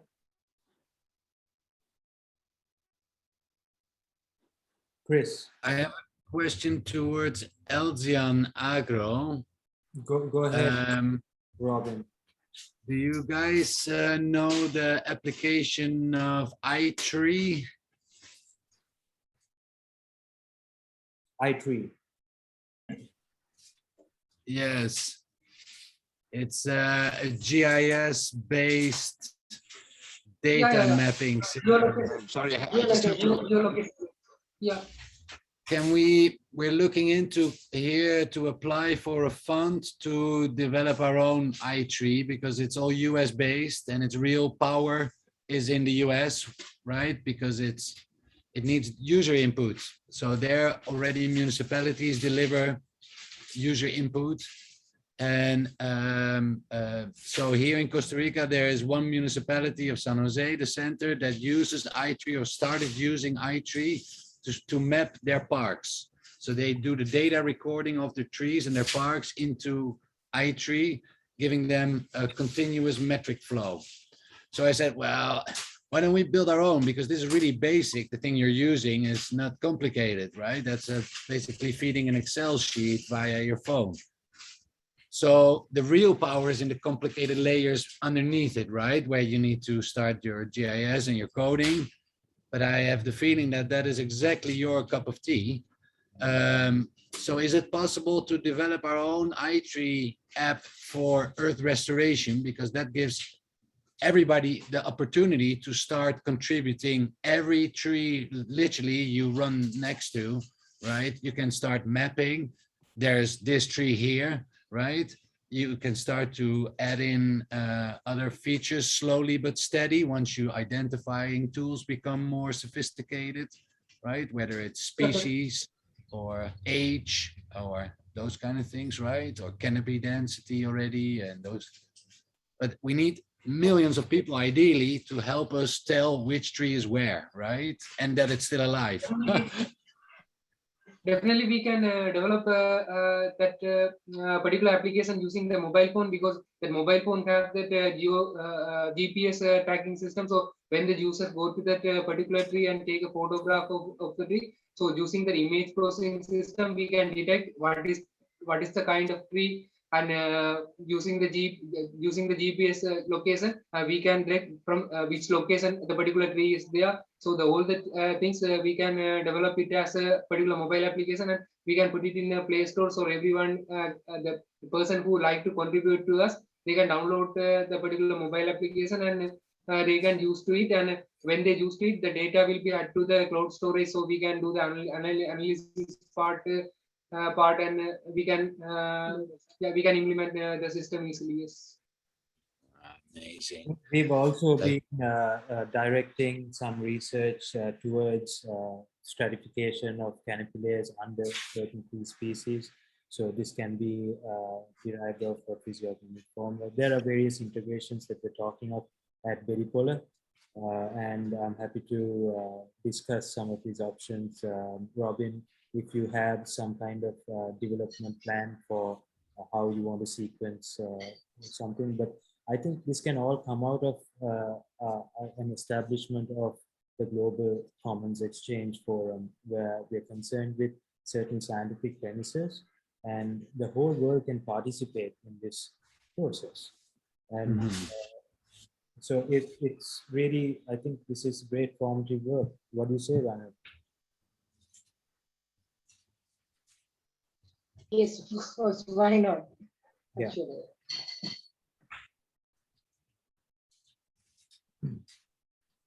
Good.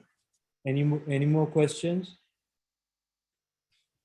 Well, Dihan, I like the way it was described from Costa Rica, which is like we have to keep count of the new additions that we are making, because that's something that everybody is accountable, and that's what Earth Restoration is actually there to promote, which is fantastic. And I think, as you both know, Ranil, you were the founder of Rainforest Trust, and as much as one grows new trees, that sort of initiative should also be recognized, because there are governments and there are private sector organizations that are going and deforesting, and there are villagers who are deforesting without realizing the damage they're causing to the total supply of oxygen as a primary ecosystem service to the global commons. So I think we need to recognize and find a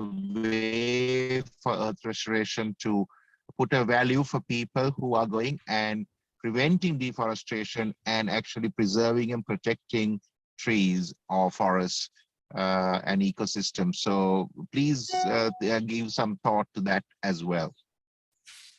There can be an economic panel of the GCE who is concerned with such metrics, and there can be continuous discourse on that and how to integrate various legal actions as well as reward systems. So I'm really interested in if we can move forward to kind of agree to meet again and answer certain questions based on premise. If we are willing to be committed in our time and our efforts to the management of the Global Commons Exchange.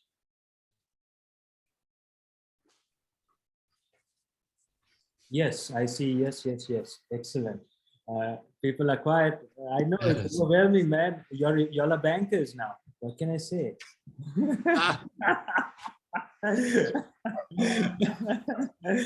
All right. I'm very happy. Thank you so much. It's been 3 hours since we started. Ranil, you're on mute.